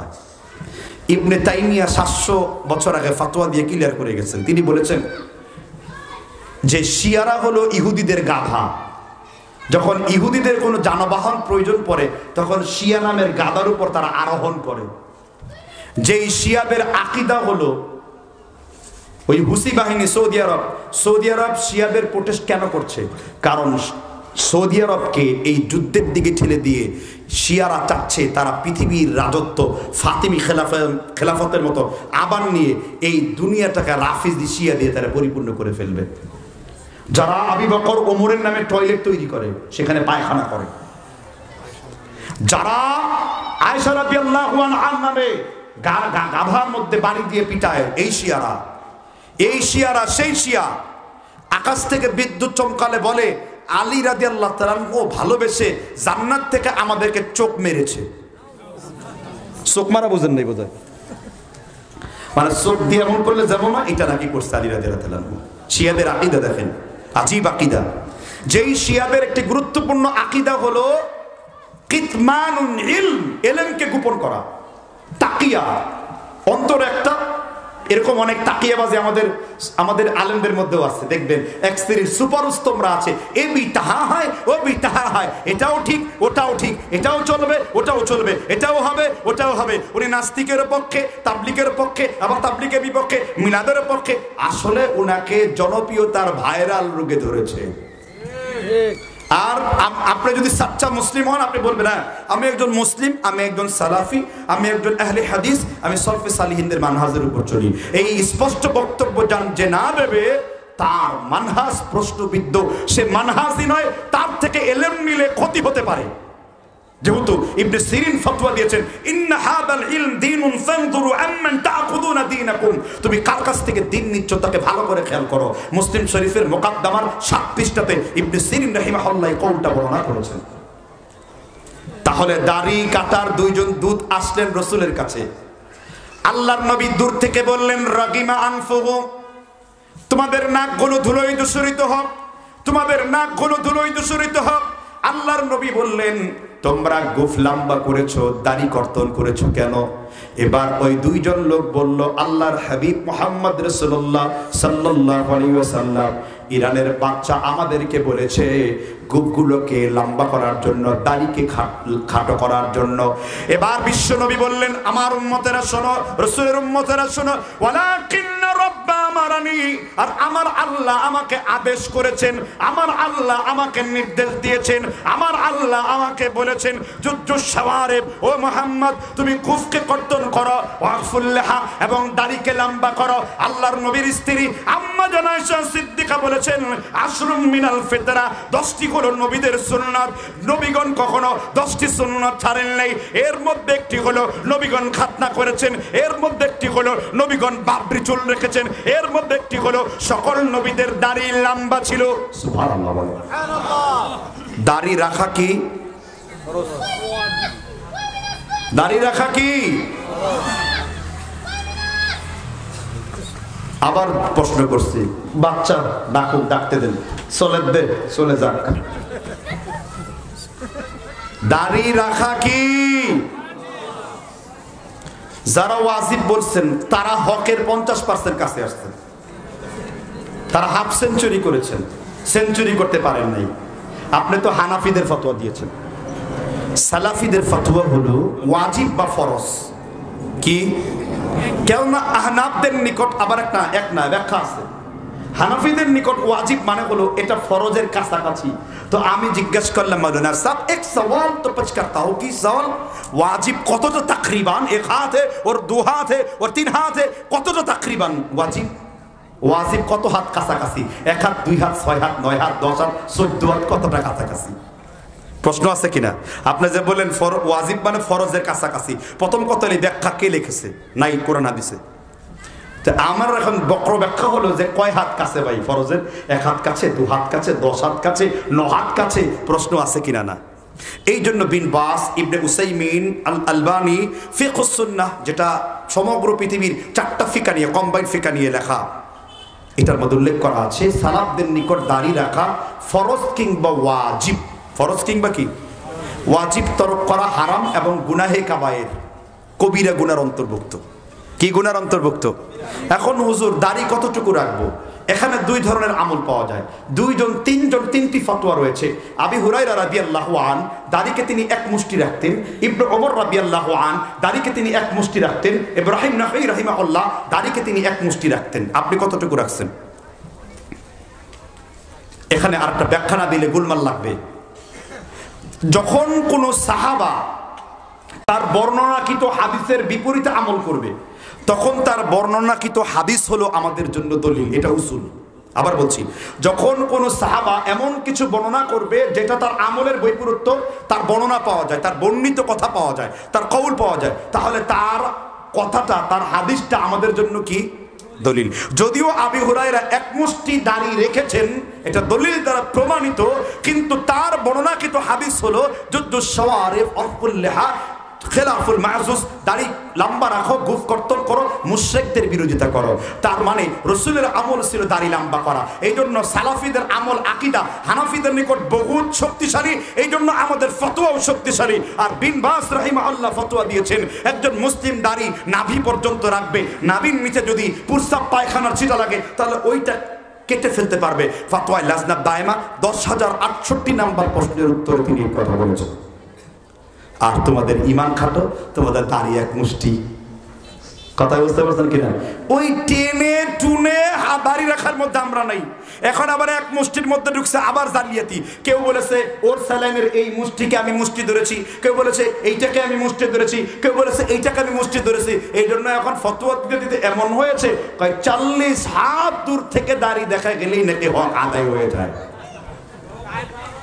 40 হাত দূর থেকে দেখলে যেমন শয়তান হয়, তুমি এই ফতোয়া দিয়ে নিজেই শয়তান হয়ে গেছো।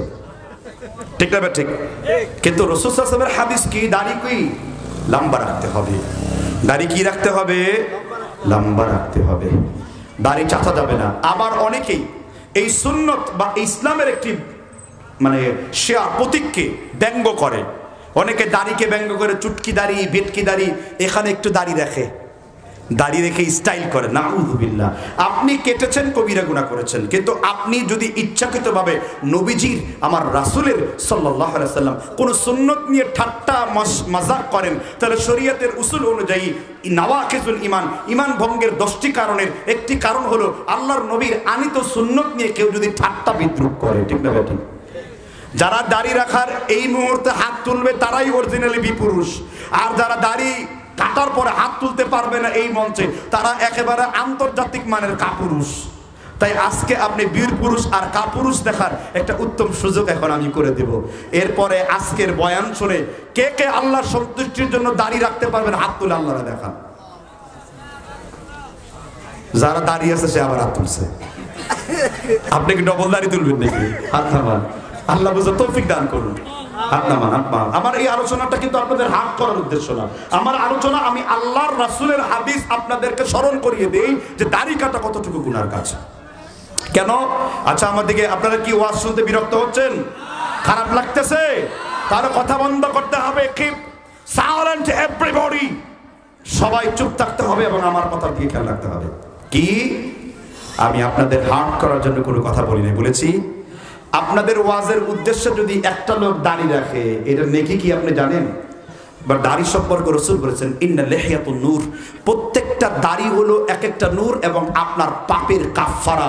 সুনানে আবু দাউদের মধ্যে এসেছে, রাসূল বলেছেন তোমরা পাকা দাড়িগুলো সুন দিয়ে টেনে উঠিয়ে দিও না। আমাদের দেশের অনেকে যুবক সাজার জন্য পাকা দাড়িকে টেনে সুন দিয়ে উঠিয়ে দিচ্ছে, আছে না নাই? জানো ওনারা পুরা না দেখা যায়। মূর্খ, তুমি এই সুন দিয়ে টানলে কি তুমি জোয়ান হয়ে যাবা? আবার অনেক লোকরা, নেতারা মুছের মধ্যে জুতার কালি দিচ্ছে, আর বিভিন্ন রকমের হুজুররাও দাড়িতে জুতার কালি মাখতেছে। দেখছেন কিনা? আছে না নাই? বুঝাই লজ্জা করে, কারণ এত জোয়ান হওয়ার দরকার কি আপনার? এবার জুতার কালি দেওয়ার দুটো হাদিস বলে আমি তৃতীয় পয়েন্টে যাবো ইনশাআল্লাহ। দুইখান হাদিস শুনবেন, এক নিঃশ্বাসে হাদিস বলবো। প্রথমে দলিল সুনানে আবু দাউদ 4032 নম্বর হাদিসের মান হাসান লি যাতিহি, আলবানী আমার নিকট সবথেকে ছোট মুহাদ্দিস। আমার উস্তাদ আল্লামা ইমামে জুবাইর আলী জাই, যিনি আলবানীকে রদ করে 8 খণ্ডের বই লিখছেন, হাফিজুল হাদিস, 2 লক্ষ হাদিস মুখস্থ করেছেন। ইমাম মুহাদ্দিসুল আসার, পাকিস্তানের আহলে হাদিসের কিং বলা হয় তাকে। আমি পাকিস্তানের আহলে হাদিস আলেমদের সাথে মিশার আগে আহলে হাদিস কি এটা আমি কিছুই জানতাম না। আলহামদুলিল্লাহ তাদের দার্সে, তাদের তাদরিসে, তাদের কাছ থেকে হাদিসের উসুলের ইলম নিয়েছি। তখন আমি বুঝতে পেরেছি আহলে হাদিস এটা কত মর্তবা বা মর্যাদার বিষয়। আর বাঙালি আহলে হাদিসের মধ্যে বেশিরভাগ, সবাই না আলহামদুলিল্লাহ, আমার জবানকে আল্লাহ হেফাজত করুক, বিশেষ করে এই দাওয়াতি ডিপার্টমেন্টে যাদেরকে পেয়েছি এদের অন্তরে খালি হিংসা আর হিংসা। বক্তারা খালি ওয়াজের ডেট চায়, কিন্তু কিতাব সাথে রেখে হাদিস উসুল মুখস্থ করতে চায় না। বক্তারা খালি টাকার বান্ডিল গুনতে চায়, কিন্তু হাদিস মুখস্থ করে জনগণকে যে সংশোধন করবে, বাতিলদের আমল আকীদাতে নষ্ট করবে, নিজের সহিহ আকীদাতে প্রতিষ্ঠিত করবে, এই কষ্ট সবাই করতে চায় না। ঠিক না? ঠিক জোরে বলো। তাহলে কোন পয়েন্টে ছিলাম? জুতার কালি দেওয়ার পয়েন্টে। আবু দাউদের হাদিস 4034 নম্বর, মুখস্থ আছে তো? কোন কিতাবের হাদিস? জোরে বলেন। আপনার শরীরে যে দাউদ উঠেছে সেই দাউদ নয়, তিনি ইমাম আবি দাউদ ইসফাহানি রহমতুল্লাহ আলাইহি, ইমাম বুখারীর অন্যতম ছাত্র ছিলেন। আহলে হাদিসের জন্য তিনি একটি অত্যন্ত চমৎকার কথা বর্ণনা করেছেন, বলবো নাকি? তিনি বলেছেন লাউলা হাদিহিল ইসাবা, এই জমিনে যদি হাদিস সংরক্ষণকারী আহলে হাদিসরা না থাকতো তাহলে তোমাদের জন্য ইসলাম চিরজীবনের জন্য মিটে যেত। সুবহানাল্লাহ। হুজুর, এই আহলে হাদিস কাদেরকে বোঝানো হয়েছে? এই আহলে হাদিস যারা হাদিসের উপর আমল করে আর যারা হাদিসকে জারাহ তাদিল করে সহিহ জয়ীফের খেদমত করে, হাদিস আন্দোলনের যারা সংগ্রাম করে। সুবহানাল্লাহ। দলের নাম আহলে হাদিস অমুক তমুক, কিন্তু কর্মীরা আহলে হাদিস কারে কয়টা বুঝেই না। কথা কি বুঝতে পেরেছেন কিনা? না, আমাদের নাম তো দরকার নাই। নাম ছাড়াও যদি আহলে হাদিস হয় আকীদা মানহাজের ভিত্তিতে, বরং বাংলার জমিনে এটার দ্বারা বেশি কাজ হয়। ঠিক না ঠিক? তবে দলীয় ভাবে কেউ প্রচার করলে তার বিরোধিতা কেউ করবেন না, যেহেতু তাদের লক্ষ্য উদ্দেশ্য সালাফিদের মানহাজ প্রচার করা। ঠিক না ঠিক? আমরা এতটা কাপুরুষ হয়ে যাইনি যে আমরা নিজেদের ঘরের অন্তর্দ্বন্দ্ব করব, আর বিদাতীদের রদ করে তো শেষ করতে পারি না, এখন আবার নিজেদের কামড়া কামড়ি কিভাবে করব? ঠিক না ঠিক? রাসূল কি বলেছেন?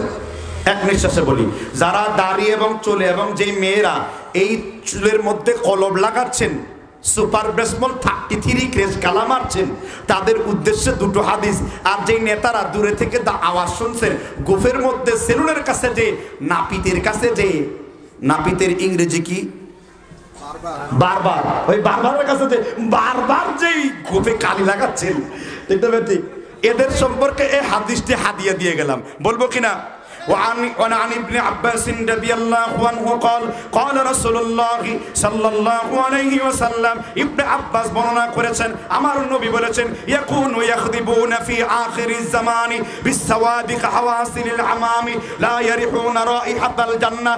আরবি বলে ফেলেছি, পৃষ্ঠা নাম্বার বলে ফেলেছি, হাদিসের সহিহ জয়ীফ কথা বলে ফেলেছি, এবার হাদিসের বাংলা অনুবাদ করি। আমার নবী বলেছেন, ইয়াকুনু ইয়াখদিবুনা ফি আখিরিজ জামানি, কিয়ামতের পূর্বে এমন কিছু নারী আর পুরুষ বের হবে, বিসসাওয়াদি কাহাওয়াসিল হামামি, তারা তাদের সাদা চুল দাড়িগুলাকে কালো রং দ্বারা পরিবর্তন করবে।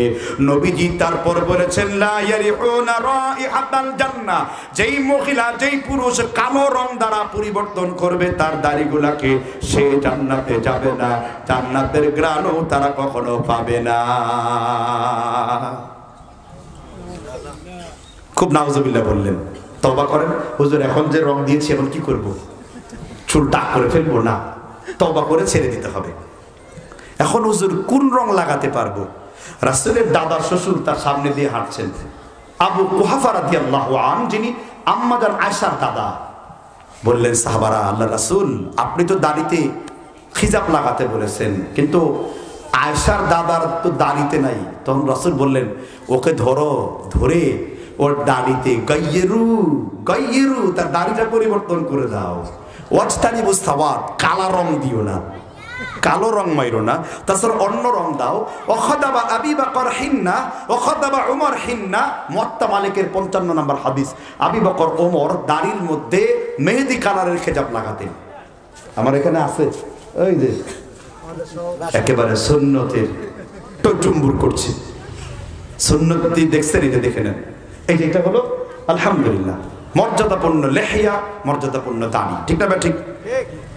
এখন এই হাদিস যখন আমি বলে রিল বানিয়ে ছেড়ে দিয়েছি, আলবানির ছবি এনে পোস্ট দিছে, আব্দুর রাজ্জাক বিন ইউসুফের ছবি এনে পোস্ট দিছে, আসাদুল্লাহ গালিবের ছবি এনে পোস্ট দিয়েছে। আমি বলি দুনিয়ার সব ছবি এনে পোস্ট দিলেও রাসূল যেটা বলেছেন এটার উপরে আমল করতে হবে, ঠিক না ঠিক?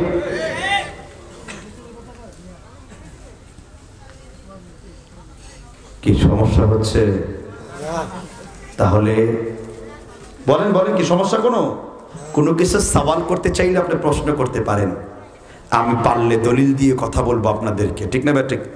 গতবার তো স্টেজে এসে জুমার আজানকে আলোচনা করেছিলাম অনেকগুলো মাহফিলে, দরকার আর নাই, রেডি আছে অস্ত্র, লড়তে হয় লেকিন তলোয়ার নেই, হবে না তো।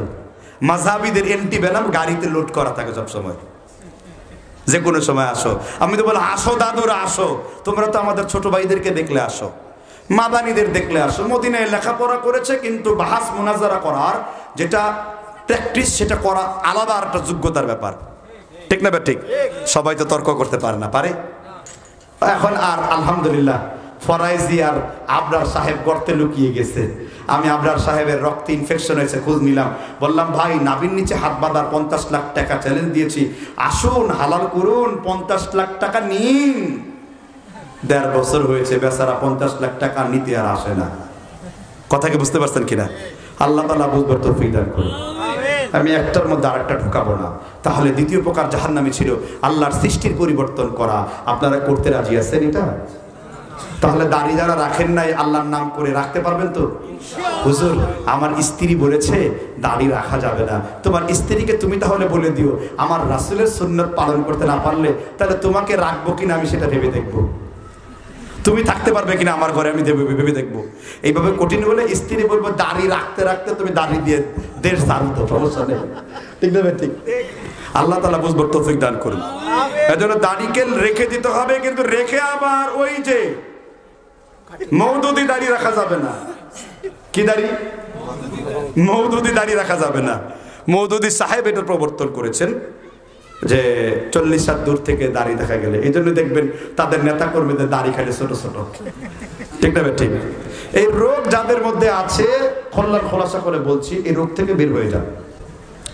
আপনি যদি আজকের এই বক্তব্য শুনে দাড়ি রাখতে শুরু করেন, আল্লাহর কসম এই মাহফিলের যতজন আয়োজন কমিটি আছে, আপনার দাড়ি রাখার সওয়াবের একটা অংশ তাদের আমলনামায় আল্লাহ যোগ করে দেবেন। কেন? রাসূল বলেছেন, মান দাল্লা আলা খায়রিন ফালাহু মিথলু আজরি ফাইলি। আল্লাহর কোন গোলাম যদি একটা সুন্নতের প্রচলন করে, একটা ভালো কাজের প্রচলন করে, যতজন ব্যক্তি এই ভালো কাজটি করলো সবার আমলের একটি অংশ আল্লাহ আমলনামায় দিয়ে দেবেন। সুবহানাল্লাহ। তাহলে এই দ্বিতীয় পয়েন্ট থেকে আমরা বের হলাম।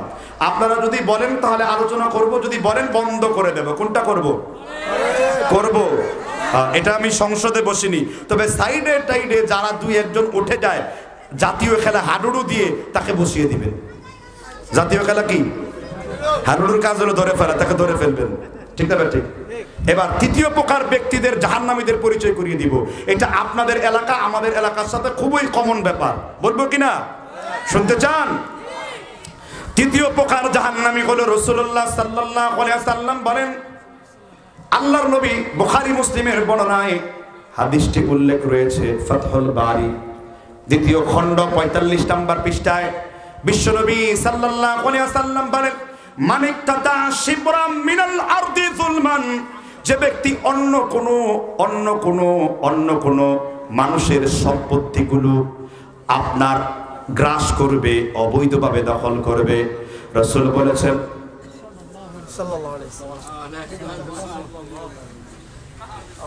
আমি একটু দেখে নিচ্ছি আপনাদের মতো, কারণ আপনারা দিকে তাকিয়েছেন, আমিও দেখলাম আজকে মেহমান এসেছেন। ঠিক না? ঠিক। কারণ আমি তো আর কাউকে গুনাহগার বানাতে পারি না, নাকি বলেন? আল্লাহ তাআলা বলেছেন, তা'মুরুনা বিল মা'রুফি ওয়া তানহাউনা আনিল মুনকার। ভালো কাজে আদেশ করো, মন্দ কাজে বাধা প্রদান করো। তাই আমি মনে করেছি যে কোরআন শোনার সময়, হাদিসের দাস চলার সময় কথাবার্তা বলাটা এটা গুনাহের অন্তর্ভুক্ত। আমি চাই না আমার এক ভাই গুনাহগার হোক। আপনারা কি চান? যদি আমি দলিল ভিত্তিক আলোচনা করি, যদি আমি কোরআনের আয়াত পড়ি, যদি হাদিসের তর্জমা করি, তাহলে তো অপশন নাই এটা করার, আছে কি? তাহলে কোন প্রসঙ্গ ছিলাম? রাসূলের হাদিস, ফাতহুল বারী দ্বিতীয় খণ্ড 42 পৃষ্ঠার হাদিসটা বলেছি। মুসলিম এবং বুখারী মুত্তাফাকুন আলাইহি। মুত্তাফাকুন বলা হয়, বুখারীতেও আছে, মুসলিম শরীফেও আছে। মুত্তাফাকুন আলাইহি কি রাসূল কি বলেছেন? খুব মনোযোগ দিয়ে, মান ইক্তাতা শিবরাম মিনাল আরদি যুলমান। ওই ব্যক্তির গলার মধ্যে আল্লাহ সাতবক জমিন ঝুলিয়ে দেবেন। কোন ব্যক্তিকে? মানার আল আর, যে ব্যক্তি অন্য ব্যক্তির জমিনের আইন পরিবর্তন করেছে, অন্য ব্যক্তির জমিনকে অবৈধভাবে দখল করেছে। বিশ্বনবী সাল্লাল্লাহু আলাইহি ওয়াসাল্লাম বলেন, এটা হলো বান্দার হকের সাথে পাপ। বা আবার আমার বাংলাদেশের অনেকেই, আমার মা বোনরা এসেছেন, অনেকেই মাদের বোনদেরকে হক বুঝিয়ে দেয় না। অনেকে আবার দাফন করার সময় এই বিষয়টা বলে না, বোনদেরকে ঠকাবার চেষ্টা করে।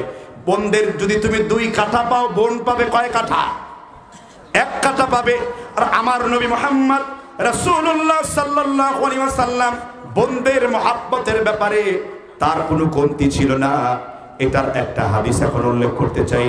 আল্লাহর নবী ওয়াসি আলাকুম ফিল মাজালিস, মানুষ সাহাবীদেরকে হাদিস বোঝাচ্ছিলেন। ফাহামাকুমুল হাদিস, হাদিসগুলোকে ভালো করে সাহাবীদেরকে বলতেছিলেন, বোঝাচ্ছিলেন। একজন মহিলা এসে বলল, ভিতরে যাও, মুহাম্মদকে বলো মুহাম্মাদের বোন তার জন্য এসেছে, দেখা করার জন্য। আল্লাহর নবী হাদিস বোঝাচ্ছেন। এবার ওই আনসারী সাহাবা বুঝেন নেই, আল্লাহর নবীর তো কোনো আপন বোন নাই, এটা আবার কেমন বোন? এবার বলল, তুমি মুহাম্মদকে যে বলো আমি তার এমন বোন, মাঝে মধ্যে খেলার চলে আমার হাতের মধ্যে আঁচড় কেটে দিয়েছে, তার দাগ রয়েছে। আল্লাহর নবীকে যখন আনসারী কথা বললেন, আল্লাহর নবী দাঁড়িয়ে গেলেন, নিজের চাদর মুবারক দিয়ে তার বোনকে বরণ করে বসিয়ে দিলেন। এবার আল্লাহর নবী বললেন, তুমি বল আজকে আমার কাছে যা চাও আমি তোমাকে তাই দিয়ে দেব, তোমার জন্য বাইতুল মাল উন্মুক্ত করে দেওয়া হয়েছে। এবার মুহাম্মদের বোন তিনি বললেন আমার আপনার কাছে কোনো কিছু চাওয়ার নাই, আমি দেখতে চেয়েছি মুহাম্মদ তার বোনকে কতটা ভালোবাসে। আল্লাহর নবী বললেন আমার সাহাবারা এটা হলো আমার এমন বোন, আমি হলাম দুতমা হালিমাতুস সাদিয়া রাদিয়াল্লাহু আন, তার একমাত্র কন্যা হলো এই মেয়েটা। আমি যখন ওইখানে বড় হয়েছি আমার এই বোন সর্বোচ্চ সতর্কতা আমাকে অবলম্বন করে চলেছে। এই জন্য আমি বলি ভাইয়েরা আমার, আমি এলাকার মেয়েদেরকে বলি, আমি আমার এলাকার মায়েদেরকে বলি, ভাই যদি হক না দেয় তার জন্য হামলা মামলা করা, তা আপনার সম্পত্তি বোঝানোর জন্য যদি আপনি শহীদ হয়ে যান, আমার নবী বলেছেন যে ব্যক্তি বৈধ সম্পত্তির জন্য লড়াই করে আল্লাহ তাআলা তাকে শহীদের মর্যাদা দিয়েছেন। এই জন্য বোনকে ঠকানো হারাম, বোনকে ঠকানো কবিরা গুনাহ। তুমি বোনকে ঠকিয়ে তোমার বাবা যদি তোমাকে বেশি লিখে দেয়, আল্লাহ বলেন ওয়ালা তুযলিমুনা শাইআ, তোমরা কারো সাথে জুলুম করো না। আল্লাহর কসম করে বলি তোমার বাবা জাহান্নামে যাওয়ার কারণ হবে আর তুমিও জাহান্নামে যাওয়ার কারণ হবে। কারণ নবী সাল্লাল্লাহু আলাইহি সাল্লাম বুখারী শরীফের বর্ণনা, মিশকাতুল মাসাবিহের বর্ণনা 2024 নম্বর হাদিস, আল্লাহর নবী মুহাম্মদ রাসূলুল্লাহ বলেছেন আদম সন্তানকে যদি একটা মাঠ ভর্তি স্বর্ণ দেওয়া হয়, আদম সন্তান বলবে হাব্বা আইয়াকুনা লাহু ওয়াদিয়ানে, আমাকে যদি দুইটা মাঠ ভর্তি স্বর্ণ দেওয়া হতো খুবই ভালো হতো। আমার নবী বলেছেন ওয়ালাইয়ামলা ফাহু ইল্লা তুরাব, কবরের মাটি ভরে না দেওয়া পর্যন্ত আদম সন্তানের কামনা কোনোদিন কমবে না, বাড়তেই থাকবে। এই জন্য আদম সন্তানের বাসনার কোনো কমতি নাই। এই জন্য আপনাদেরকে বলছি জান্নাত যদি নিশ্চিত করতে চান, জাহান্নামের আগুনে যদি পুড়তে না চান, আমার নবী বলেছেন যে ব্যক্তি মানুষের সম্পত্তিকে অবৈধভাবে গ্রাস করবে কুল্লু লাহমিন নাবাতি সুতিন ফান্নারি আউলা বিহি, তাদেরকে উপর করে জাহান্নামের মধ্যে দাখিল করে দেওয়া হবে। কারণ আল্লাহর দান, আল্লাহর সম্পত্তি, আল্লাহ কোরআন কারিমে সূরা নিসার ভেতরে যে আইন করেছেন ওই আইনটাই আমার জন্য চূড়ান্ত। বাংলাদেশের যত কোর্টের কাচারের আইন দেখেন, দেওয়ানি কোর্টে সব আইনগুলো আল্লাহর কোরআন দ্বারা নিবন্ধিত। সুবহানাল্লাহ বলেন। বোনকে ঠকানোর মন চায়? বোনকে জানাজায় যাওয়ার পূর্বে তোমার বাবা হওয়ার আগে ওয়ারিসান সার্টিফিকেট তৈরি হয়ে যায় যে যার যার মালিক হয়ে যায়, ঠিক না বেটি? এরপরেও যদি বোনের হক কেউ মারে, এই লোক হজ করলেও কোনো লাভ হবে না। কথা কি বুঝতে পেরেছেন কিনা? এটা বান্দার সাথে পাপ, এটা বান্দা যেই পর্যন্ত আপনাকে ক্ষমা না করবে ওই পর্যন্ত পাপ হতেই থাকবে। এটা গুনাহে জারিয়ার অন্তর্ভুক্ত। অত্যন্ত শক্তিশালী অবস্থান হলো এইখানে শরীয়ত, অথচ আমার দেশে এটা লঘু করে দেখানো হয়। আল্লাহ তাআলা আমাদেরকে এই জাহান্নাম থেকে বাঁচিয়ে রাখার ব্যবস্থা করুন। আমরা এই জাহান্নামের মধ্যে থাকবো। নিজের চাচাতো ভাইয়ের সাথে দুর্নীতি চলছে, সম্পত্তি জোর করে রাখা হয়েছে। মনে রাখবেন জুলুম কখনো স্থায়ী হয় না। বুঝতে পারছেন কিনা? আল্লাহ তাআলা বলেন ইদা কাতালা আহাদাকুম, আমি আদম সন্তানকে এমন ভালোবাসি, ইদা কাতালা আহাদাকুম, যখন তোমাদের মধ্যে কোনো কারণে আদম সন্তানের গায়ে অথবা শরীরে হাত উঠাবার মারবার প্রয়োজন পড়বে, ওয়াজতানিবুল ওয়াজ, তোমরা তার চেহারাই মেরো না, কেননা আদমের চেহারাকে আমি আল্লাহ আমার নিজের দুই হাতে তৈরি করেছি। এখানে আল্লাহর দুই হাত বলতে আল্লাহ তাআলা তার ইচ্ছা মতো একটা আকৃতি দিয়ে তৈরি করেছেন। ইয়া আইয়ুহাল ইনসান মা গররাকা বিরাব্বিকাল কারীম আল্লাযী খলাকাকা ফাসাওয়াকা ফাআদালাক ফি আইয়ি সূরাতিন মা শাআ রাকাবাক। সুবহানাল্লাহ। আল্লাহ তাআলা কোরআন কারীমে কত সুন্দর নীতিমালা দিয়েছেন। তাহলে তিন ধরনের জাহান্নামীদের পরিচয় দিয়ে দিয়েছি, শুনবেন তো নাকি? জি। এবার চতুর্থ শ্রেণীর জাহান্নাম। আমি আলোচনার পয়েন্টগুলো সংক্ষেপ করছি, কিন্তু আমি বিষয়বস্তু সংক্ষেপ করছি, পয়েন্টগুলো একটু বাড়াচ্ছি যাতে আপনারা জাহান্নামীদেরকে চিনতে পারেন। আরেক প্রকার জাহান্নামী হলো যারা বংশের খোঁটা দেয় মানুষকে। কিসের খোঁটা দেয়? আমি একটা আজীব হাদিস পাঠ করবো, এটা আপনারা শুনেন নাই, বলবো কিনা? শুনবেন? আমি শুধু হাদিসের তর্জমাই করব। নবী সাল্লাল্লাহু আলাইহি ওয়াসাল্লাম এই হাদিসটি হাদিস সম্ভারে পাবেন। এই হাদিসটি আরবিতে তবরানি মুজামুল কবির লি তবরানির 3846 নম্বরে পাবেন। নবী সাল্লাল্লাহু আলাইহি ওয়াসাল্লাম তিনি বলেন বংশ গৌরব সম্পর্কে, আমরা সকলেই এখানে কি মুসলিম? সকলেই কি? আর মুসলিমের পাশাপাশি আরেকটা কি? সালাফি বা আহলে হাদিস। অনেকে আবার এই মানে মানে কনফিউশনটা দূর করছি যে আমরা মুসলিম বলবো না নিজেকে আহলে হাদিস বলবো, কোনটা বলবো? হ্যাঁ, মুসলিম বলবো, কারণ কোরআনে আল্লাহ বলছেন ওয়ালা তামুতুন্না ইল্লা ওয়া আনতুম মুসলিমুন। এখানে আমি একটু ইলমি আলোচনা করব, আপনারা কি নিতে পারবেন আলোচনাটা? আচ্ছা, কোরআনে একটা আয়াত পড়লে খুব সুর করে আমার এক ভাই, তাই না? ومن أحسن قولا مما دعا إلى الله وعمل صالحا وقال إنني من পড়ছেন এখানে? আমরা সামগ্রিকভাবে আমাদের পরিচয় আমরা কি?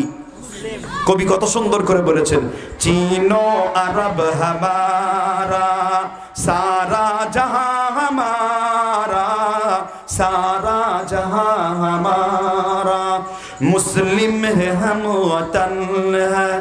আসলে নাই, আমরা সামগ্রিকভাবে কি মুসলিম। কোরআনে কি মুসলিম ছাড়া আর কোনো পরিচয় নাই? কি আছে না নাই? তাইবুন আল আবিদুন আল হামিদুন সাইউন আর রাকিউন সাজিদুন মিনাল, আছে না নাই? তওবাকারীর পরিচয়, রুকুকারীর পরিচয়, সিজদাকারীর পরিচয়। মুসলিমের কতগুলা গুণ দেখছেন তো? মুসলিমের একটা গুণ তওবা করা, মুসলিমের একটা গুণ কি করা? রুকু করা। মুসলিমের একটা গুণ কি? সূরা তাওবার 100 নম্বর আয়াত, সাবিকুনাল আউয়ালুন মিনাল মুহাজিরিন ওয়াল আনসার। পূর্ববর্তীরাই হলো অগ্রবর্তী, আনসার মুহাজির সাহাবা। তাহলে সাহাবীরা কি মুসলমান না? তাহলে আল্লাহ আনসার বললেন কেন? আল্লাহ মুজাহিদ বললেন কেন? আল্লাহ মুহসিন বললেন কেন? আল্লাহ তাআলা দানকারী বললেন কেন? আল্লাহ সাবিকুন বললেন কেন? এগুলা বুঝতে হবে যে একজন মুসলিম জাতিগত পরিচয়, কিন্তু তার বৈশিষ্ট্য অনেক থাকতে পারে। যেমন একজন ডাক্তার আসছে এখানে, তাকে দেখে আমি কি বলবো? আব্দুল মাজিদ ডাক্তার। অবশ্য আব্দুল মাজিদ নামটা একটু হাসি লাগে, কারণ আব্দুল মাজিদ চাচায় এত পরিমাণ গরুর গোস্ত, এত পরিমাণ দান করছে, এত পরিমাণ বৃষ্টিতে ভুগছে, এত পরিমাণ রিক্সা বানাইছে, আব্দুল মজিদ নামটা নেওয়া যাবে না। ঠিক না? ঠিক শুনছেন তো, আব্দুল মজিদের পাঠ গেছে, এখন নতুন পাঠ শুরু হয়েছে, ট্রান্সগন্ডার নিয়ে আজকে কথা না বললাম। জেন্ডার বললে আবার ফেসবুকে এগুলো রিপোর্ট ধরে, ঠিক না? ঠিক, এই জন্য ট্রান্সগন্ডার বলতেছে বুঝার জন্য। ভাইয়েরা অনেক পেজ লাগিয়েছে, পেজ চলে যাবে, ঠিক না? ঠিক। তো একজন ডাক্তারকে আমরা কি বলি? ডাক্তার বলি। একজন শিক্ষককে আমরা কি বলি? মুআল্লিম বলি। একজন মুহাদ্দিসুন ইঞ্জিনিয়ারকে কি বলি? এখন আপনি কি বলবেন কাফের ইঞ্জিনিয়ার না আব্দুল মাজিদ ইঞ্জিনিয়ার, আব্দুর রহিম ইঞ্জিনিয়ার, ঠিক না? ঠিক। ডাক্তারই তার গুণ, ইঞ্জিনিয়ারই তার কি গুণ। আরেকটু উদাহরণ দেওয়া যাক, এখানে দুইটা আয়াত সাথে পাবো। কিরকম? যেমন আমি দোয়া করলাম, আল্লাহ রাব্বুল আলামিন আমাকে সুন্দর একটা ফুটফুটে তুমি আল্লাহ পুত্র সন্তান দান করো, নেক সন্তান দান করো। কিন্তু আমার পাশে একজন শিল্পপতি দোয়া করলো যে আমার তো একটা বিবি আছে, এখন আরেকটা দরকার। সে বলল ইয়া রহমান, আমাকে তুমি দ্বিতীয় এমন একটা স্ত্রী দান করো যে স্ত্রী অনেক সুন্দর। তাহলে আমি আল্লাহকে ডাকলাম, উনি রহমানকে ডাকলো। এই দুই ডাকায় কোনো পার্থক্য আছে? কেন? রহমান কার নাম? তাহলে একজন আল্লাহর যদি রহমান নাম থাকতে পারে, লিল্লাহিল আসমাউল হুসনা ফাদউহু বিহা, আল্লাহ যদি আল্লাহ হয়ে রহমান হতে পারেন, আল্লাহ হয়ে গফফার হতে পারেন, আল্লাহ হয়ে কারিম হতে পারেন, আল্লাহ হয়ে সাত্তার হতে পারেন, তাহলে একজন মুসলমান কেন মুসলমান হয়ে আহলে হাদিস হতে পারে না? কথা কি বুঝতে পেরেছেন কিনা? এটা একটা গুণের নাম, এটা একটা কিসের নাম? গুণের নাম। এখন পথভ্রষ্ট আহলে হাদিসের মধ্যে আসবে না। আহলে হাদিস নামেই যদি আপনার চুলকানি থাকে, তাহলে আপনার জন্য দুইটা নীতি আছে। আর আহলে হাদিস বলতে যদি আপনি বুঝেন যে মুখে মুখে দাবি করলে আহলে হাদিস হবে না, কারণ আহলে হাদিস কাকে বলে? ইমাম শাফি বলেন, ইদা রাআইতা রাজুলান মিন আসহাবিল হাদিস ফাকান্নামা রাআইতা an-নাবিয়্য সাল্লাল্লাহু আলাইহি ওয়াসাল্লাম হাইয়া। আমি যখন কোন আহলে হাদিসকে দেখি, মনে হয় যেন আমি আল্লাহর রাসূলকে আমার সামনে জীবিত দেখি। সুবহানাল্লাহ। আশরাফু আসহাবিল হাদিস ৮ পৃষ্ঠাতে খতিব বাগদাদি সনদ সহিতে এই কথাটি উল্লেখ করেছেন। তাহলে একজন মুসলিমের অনেক নাম থাকতে পারে, তবে আমরা এখানে কোন মানহাজের বৈশিষ্ট্য আছি? কোন খারেজি মুসলিম, মুরজিয়া মুসলিম, জাবারিয়া মুসলিম, কাদারিয়া মুসলিম, সুন্নিরা মুসলিম, হানাফিরা মুসলিম, দেওবন্দিরা মুসলিম, আক্রোশীরা মুসলিম, দেওয়ানবাগী, তার সম্পর্কে আমরা বলবো না, নামটা বললে সমস্যা থাকতে পারে। তার ইমানের ব্যাপারে আল্লাহই ভালো জানে। আমরা কাউকে কাফের ফতোয়া দেই না, আমরা কাউকে কি শুধু কুফরটা বর্ণনা করি। কুফরটা কি? এই সকল মুসলিমদের মধ্যে আমরা যে এক্সেপশনাল, আমরা যে তৌহিদ যুক্ত, আমরা যে শিরিক মুক্ত, আমরা যে বিদআত মুক্ত, আমরা যে মানুষকে সিরাতে মুস্তাকিমের দিকে ডাকি, আমরা যে সলফে সালিহিনদের দিকে ডাকি, এই জন্য আমাদের মানহাজ হলো সালাফি বা আহলে হাদিস। ঠিক না ঠিক? এই ডিফিনেশনে ওয়াজ আপনার দলীয় লোকরাও জানে না, মাঝে মাঝে আমাদেরকে হায়ার করিয়ে নিয়ে যায় আর আমরাও যাই, আলহামদুলিল্লাহ। কথা বুঝতে পারছেন কিনা? দলীয় সংকীর্ণতা থেকে বের হয়ে আসার চেষ্টা করেন। আপনার চোখে শুধু সালাফিয়াতের চশমা পরান, কে জমিয়ত, কে আন্দোলন, কে জামাত, এটা দেখার বিষয় নয়। আপনার দেখার বিষয় আমার ওইটাও তো আমার ভাই। সবাই আপনার নয়নমণি হওয়া উচিত যে কোরআন এবং সহিহ হাদিসের উপর চলছে। আমার পাশের বাড়ির কোন হানাফি দেওবন্দিও যদি শামসুল হক ফরিদপুরীর মতো আমল করে, মুজাহিদুল আজম শামসুল হক ফরিদপুরী, আমার উস্তাদ আল্লামা আজিজুল হক, তার উস্তাদ হলেন এই শামসুল হক ফরিদপুরী সদর সাহেব হুজুর। তিনি বলেছেন তার হক একটি বইয়ের মধ্যে, কেউ যদি হানাফি মাযহাব মানবার পরও তারাবি 8 রাকাত পড়ে, রফাইদান করে, আমিন জোরে বলে, এতে তার হানাফিয়াত বাতিল হয় না, হানাফি আরো শক্তিশালী হয়। তাহলে এরকম হতে হবে আমাদেরকে। আমরা কাউকে কটাক্ষ করব না। তাহলে 3 নাম্বার, তৃতীয় দলের পরিচয়ের মধ্যে আমরা ছিলাম, ঠিক না ঠিক? তারা কারা? বংশ গৌরব যারা করবে তারা কি? আজিম একটা হাদিস বলি আমি আপনাদেরকে। আমি পূর্বে 4টা কিতাবের দলিল দিয়েছি, আপনাদের মনে নেই, আমার মনে আছে। বলবো হাদিসটা। রাসূল বলেছেন, ইদা রাআইতুমুর রাজুলা, যখন তুমি কোন ব্যক্তিকে দেখবা, ইয়াতাআজ্জা বিআযাইল জাহিলিয়্যা, জাহিলি যুগের লোকদের মতো নিজের বংশ গৌরবের কথা বলছে। কিসের মতো? আমি সৈয়দ, আমি মির্জা, আমি খান, আমি শেখ, আমি মোল্লা, আছে না নাই আমাদের এলাকায়? কি বলছে রাসূল? ইদা রাআইতুমুর রাজুলা, যখন তুমি কোন ব্যক্তিকে দেখবা, তার ইয়াতাআজ্জা বিআযাইল জাহিলিয়্যা, আরবের আইয়ামে জাহিলিয়াতের লোকদের মতন নিজের বংশ গৌরব করছে। এরপরের অংশটুকু বলতে আমার লজ্জা লাগছে, যদি অনুমতি দেন আমি বলবো। রাসূল বলেন, ফাআদু বিহানি আবিহি, তুমি চোখে কোনো ইশারা করে বলবা না, মুখে কোনো ইশারা করে বলবা না। ফাআদু বিহানি আবিহি, তুমি মুখ দিয়ে স্পষ্ট করে বলো, তুমি বংশ গৌরব বন্ধ করো, না হলে তুমি তোমার বাবার গুপ্তাঙ্গে লিঙ্গে একটা চোরে কামড় মারো। হুজুর এটা কি কোনো হাদিস? আরে কিতাবে তো আছে। কি রাসূল কি বললেন? যে ইঙ্গিত ইঙ্গিতে বলো না, স্পষ্ট করো, ইজহার করো। কি করো? ফাআদু বিহানি আবিহি, সেজন্য বংশ গৌরব বন্ধ করে, না হয় তার বাপের গুপ্তাঙ্গে জোরে একটা কামড় মারে। এরকম কাম করতেছেন আপনারা? কথা বলেন হুজুর এটা কি হাদিস? আপনি এখন আনেন, এখন বলবো বাংলা হাদিসের অ্যাপস আনেন, হাদিস সম্পাদনা যান, নিষিদ্ধ কর্মকাণ্ডে সহিহ সনদে তাবরানী আরবিতে হাদিস বিদ্যমান রয়েছে। আর যদি এখন চান গুগল মাইরে, এখন আমি 68টা কিতাবের হাওয়ালা আমি দিয়ে তারপর বাড়িতে যাব, তাহলে বংশ গৌরব করা যাবে? আপনারা তো সবাই একটু কমন ওয়াজ শুনেন, আমি একটু আনকমন, মানে একটু অপরিচিত বক্তব্যগুলো করলাম। কথা কি বুঝতে পেরেছেন কিনা? যদিও সত্য কথা হজম বেজাই কষ্ট। যেমন ঘি কিছু কিছু প্রাণীর পেটে হজম হয় না, সত্য অনেক মানুষের হজম হয় না, ঠিক না? ঠিক। আল্লাহ তাআলা বুঝবার তৌফিক এনায়েত করুন, আমিন। তাহলে কয় প্রকার জাহান্নামীদের পরিচয় দিয়েছি? 4 প্রকার। আজকে এটা নিয়ে এবার 5 প্রকার জাহান্নামীদের পরিচয় দিব। এটা শুনবেন তো ইনশাআল্লাহ। এই 5 প্রকার আমাদের মুরব্বী চাচাদের জন্য, চাচাদের জন্য হাদিয়া। কাদের জন্য হাদিয়া? চাচাদের জন্য হাদিয়া। নবীজির একজন মুরব্বী সাহাবা ছিল, সেই সাহাবার নাম কি? বুদ্ধি করে বলেন তো, কতটুকু ইসলাম জানেন? সেই সাহাবার নাম কি? আবু যর গিফারি মুরব্বীদের মধ্যে একজন, কিন্তু তিনি মুরব্বী না। সালমান ফারসি। আলহামদুলিল্লাহ, ভাইকে আল্লাহ তাআলা বারাকাল্লাহু লাকা ফি আহলিকা ওয়া মালিকা। এরপরে আমি 6ষ্ঠ জাহান্নামীদের পরিচয় দিয়ে আলোচনা গুটিয়ে আনবো, আপনাদের ধৈর্যচ্যুতি ঘটাবো না। কয়টা বাজে এখন? হ্যাঁ, সুবহানাল্লাহ। শেষ করে দিচ্ছি আলোচনা। আর 2টা পয়েন্ট আমি বলে শেষ করে দিচ্ছি। প্রশ্ন আছে? হ্যাঁ, প্রশ্ন উত্তর দেওয়ার জন্য রেডি আছি ইনশাআল্লাহ। 2 নাম্বার, আপনি প্রশ্নটা করে নেন। আপনার 4 রাকাত নামাজের জায়গায় 3 রাকাত করে সালাম ফিরে দিয়েছি। আচ্ছা, এটা আবার 4 রাকাতের জায়গায় 5 রাকাত করে সালাম ফিরে দিয়েছি, এখন করণীয়। আচ্ছা, এই সহজ প্রশ্ন। আচ্ছা, পরে করতেছি। এটা পরে নোট রাখেন, না নোট রাখেন, এটা সহজ প্রশ্ন। আচ্ছা, আমি তো মনে করছি তালাকের ফতোয়া অথবা জমি বন্টনের মিরাসের ফতোয়া জিজ্ঞেস করবেন। আলহামদুলিল্লাহ, আমি বলি না এটা যে অনেক ছোট প্রশ্ন, আমি বলি যে এগুলো কমন প্রশ্ন। বুঝতে পারছেন কিনা? তাহলে ৫ম নাম্বার পয়েন্টে ছিলাম কি, প্রশ্নের সাথে সাথে পয়েন্ট আউট হয়ে গেছে। মুরব্বীদের সম্পর্কে বলবো যে এক প্রকার মুরব্বীরা হলো জান্নাতি। ওই যে রাসূলের সাহাবী সালমান ফার্সি ৮০-র ঊর্ধ্বে বয়সে ইসলাম গ্রহণ করেছেন। ঐতিহাসিকদের মতো মতবাদ পাওয়া যায়। তারিখুল দিমাশকে আমার যতটুকু পড়া অতটুকুই। নবী সাল্লাল্লাহু আলাইহি ওয়াসাল্লাম বলেছেন, লাউ কানা ইলম ইনদাল সুরাইয়া, ইলম যদি সুরাইয়া তারকার মধ্যে পারস্যজাত।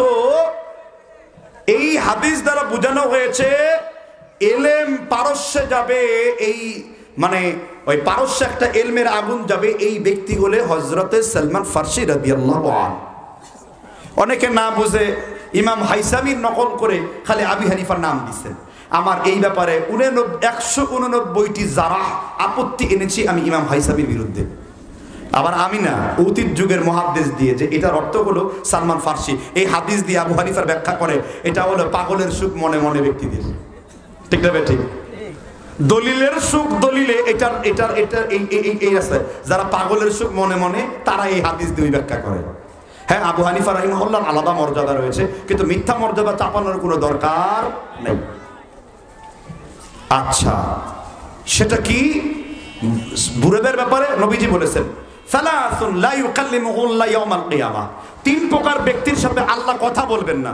কয় প্রকার? বলেন কয় প্রকার?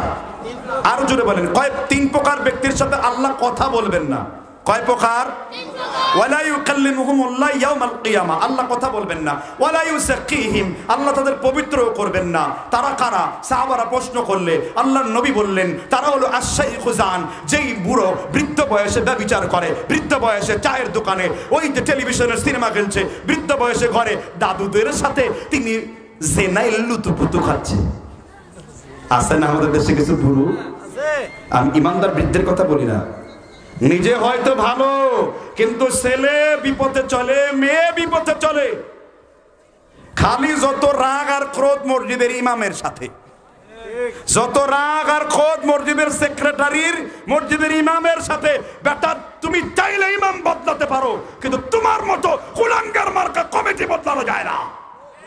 ঠিক না ঠিক? এই জন্য নিজেকে বদলাবার চেষ্টা করেন, সমাজটা বদলে যাবে। আল্লাহ তাআলা বুঝবার তৌফিক দান করুন। এই জন্য আমি স্পষ্ট করে বলবো, এইরকম বৃদ্ধ হয়েন না। ওই রকম বৃদ্ধ হন সালমান ফার্সির মতো, আনাস বিন মালিকের মতো, আল্লাহর নবীর সাহাবী আবু যর গফারির মতো, যেই বৃদ্ধ তার প্রতিটি অশ্রুর জন্য আল্লাহই লজ্জিত হন। এই পুরো তো কান্নার কথা না, জওয়ান হওয়ার আগেই তো সব গুনাহ মাফ। কিন্তু সুবহানাল্লাহ কি বলবেন আর আল্লাহু আকবার কি বলবেন? নাউজুবিল্লাহ পড়তে পড়তে দিনকাল পার হচ্ছে। মুরব্বীরা মোবাইলের মধ্যে এখন হাতে নাতে ধরেছি, আমার আত্মীয়র মধ্যে কিছু বুড়াদের হাতে নাতে মোবাইলের মধ্যে অশ্লীল ছবি দেখে। পুরোদের কাছে কিন্তু মোবাইল দিয়েন না। হ্যাঁ দিবেন, গাইড দিবেন, সাবধান, গুগল পীর থেকে সাবধান। কথা কি বুঝতে পারছেন কিনা? আমি মুরব্বীদেরকে বলবো, হ্যাঁ হাদিস শেখার জন্য তাকে টেলিভিশন কার্ডের মধ্যে দিয়ে দিবেন। সারাদিন ইউটিউবে আমাদের বক্তব্য শুনবে, সালাফি ঘরানার আলেমদের আলোচনা শুনবে, নিজের আকীদা মানহাজ বিশুদ্ধ করবে। আলহামদুলিল্লাহ, এটা পজিটিভ দিক। কিন্তু কিছু বৃদ্ধকে আপনি পাবেন ওই যে বাজারে বসবেই করবে। কিন্তু এই কথাতে আমি কিন্তু ইমানদার বৃদ্ধের কথা বলি নাই, আমি কিন্তু আবার বলছি ওই বৃদ্ধরাই রেগে যাবে যে বৃদ্ধের মধ্যে এই রোগটা আছে। আমি আশা করব আমার দাদুরা আপনাদের মধ্যে এই রোগ নাই। ঠিক না ভাই? ঠিক। আমি পজিটিভ দেখার চেষ্টা করব। নবীজি কত সুন্দর বলেছেন, ইয়াসসিরু ওয়ালা তুআসসিরু, মানুষকে কঠিন করো না, সহজ করে দাও। বাশশিরু ওয়ালা তুনাফিরু, মানুষকে সুসংবাদ দাও, দুঃসংবাদ দিয়ে দূরে ঠেলে দিও না। দূরে ঠেলে দিচ্ছি না আপনাকে, সুসংবাদ দিচ্ছি ইমানদার বৃদ্ধ হওয়ার জন্য। কি ইমানদার বুড়ো হতে রাজি আছেন তো সবাই? আল্লাহ তাআলা বুঝবার তৌফিক দান করুন। আমরাও তো এখন বুড়া হয়ে যাচ্ছি ধীরে ধীরে। ঠিক না ভাই? ঠিক। আল্লাহ তাআলা বুঝবার তৌফিক দান করুন। তাহলে 5টি বিষয় নিয়ে কথা বলেছি। আজকের আখের এবং শেষ বিষয় নিয়ে বলবো কিনা? এটা গুরুত্বপূর্ণ, কারণ এই আলোচনা করার জন্য এই পর্যন্ত আসছি।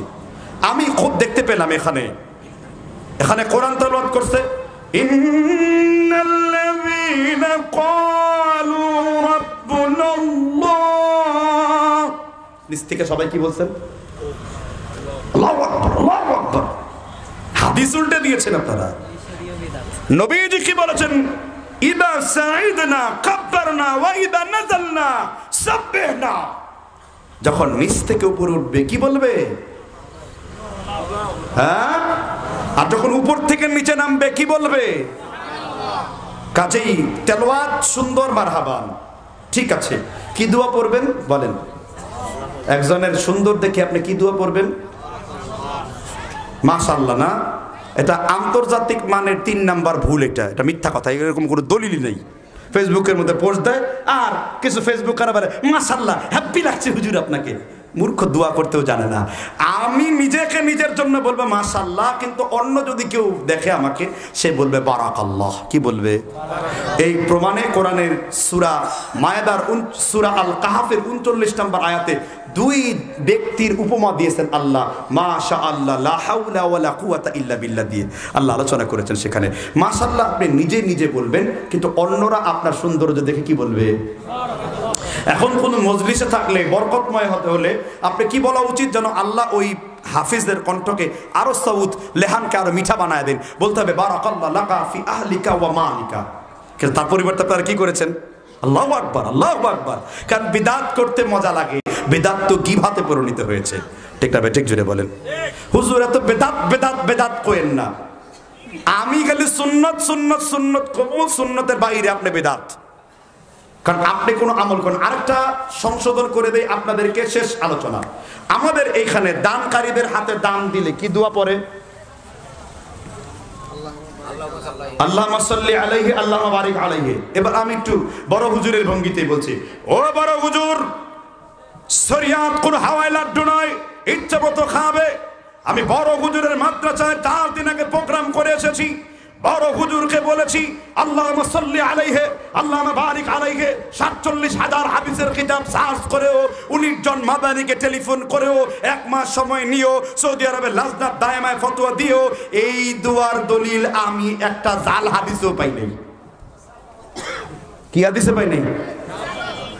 অথচ চলছে, বক্তারা দান দিচ্ছে আল্লাহুম্মা সাল্লি আলাইহি আল্লাহুম্মা বারিক আলাইহি, বলে কিনা বলেন? চ্যালেঞ্জ আমি জাকারিয়া স্যারকে বলছি, তাহলে এটাকে আমি ভিডিও বানাতে পারি? অবশ্যই, আলবাত, জরুর বানান। আপনি বানায় ছেড়ে দিয়েছি, অনেকে জেনে গিয়েছেন। কেন? লা হাওলা ওয়ালা আল্লাহুম্মা সাল্লি আলাইহি আল্লাহুম্মা বারিক আলাইহি এটা বলা জায়েজ, এটা সুন্নত মনে করলে বিদআতের গুনাহ হবে। কারণ কোন জিনিসের সুন্নত সাব্যস্ত করতে গেলে কি দরকার? দলিল দরকার। তাহলে বুখারীর 2049 নম্বর হাদিস বলেন, আনাস বিন মালিক বলেন, নবীজির হাতে কেউ দান দিলে তিনি বলতেন বারাকাল্লাহু লাকা ফি আহলিকা ওয়া মালিকা। হাদিস তো সহিহ, দলিল তো সহিহ, কিন্তু কেউ যদি এটা বলে সে সহিহ বলে নাই। ঠিক না? ঠিক। আমরা ধরে নেব এটা ওই আমার বড় হুজুর উস্তাদ তার ইজতিহাদি খতা, অর্থাৎ গবেষণা করতে যে ত্রুটি করেছেন। অন্তত তার এই কথাটা ওই মারহাবা মারহাবা মারহাবা, তার থেকে আল্লাহুম্মা সাল্লি আলাই আল্লাহুম্মা বারিক আলাই ভালো। কিন্তু তার থেকে এই দোয়া ভালো, যেই দোয়াটা এই মাত্র পাঠ করেছি। ঠিক না? ঠিক। আহলে হাদিসরা জায়েজের পিছনে ছুটে না, তাহলে কি না জায়েজের পিছনে ছুটে? আহলে হাদিসরা সুন্নতের পিছনে ছুটে। ভাই, এটা স্লোগান। তারাবি 20 রাকাত জায়েজ, 8 রাকাত সুন্নত, ঈদের তাকবীর 12 রাকাত জায়েজ, 6 রাকাত সুন্নত। আমরা সুন্নতের পিছনে ছুটি, জায়েজের পিছনে নয়। এই জন্যই তো আমরা আহলে হাদিস। আস্তে আমিন বলা জায়েজ, জোরে আমিন বলা সুন্নত। কথা কি বুঝতে পেরেছেন কিনা? আহলে হাদিস কিসের পেছনে ছোটে? তারাক্তুকুম আলাল বাইদাই কালাইলুহা কানাহারিহা। রাসূল বলেছেন সুন্নত হলো ডিমের মতন উজ্জ্বল, রাতেও উজ্জ্বল, দিনেও উজ্জ্বল। এজন্য আমরা এই সমস্ত বিদআত থেকে নিজেকে হেফাজত করি। আর আরেকটি হলো, আপনারা আমাকে 10 কেজি দুধ খেতে দিয়েছেন, কিন্তু একটা ছোট বাচ্চা শয়তানি করে একটু গোবর ফেলে দিয়েছে, তা কয় কেজি দুধ খেতে পারবো আমি?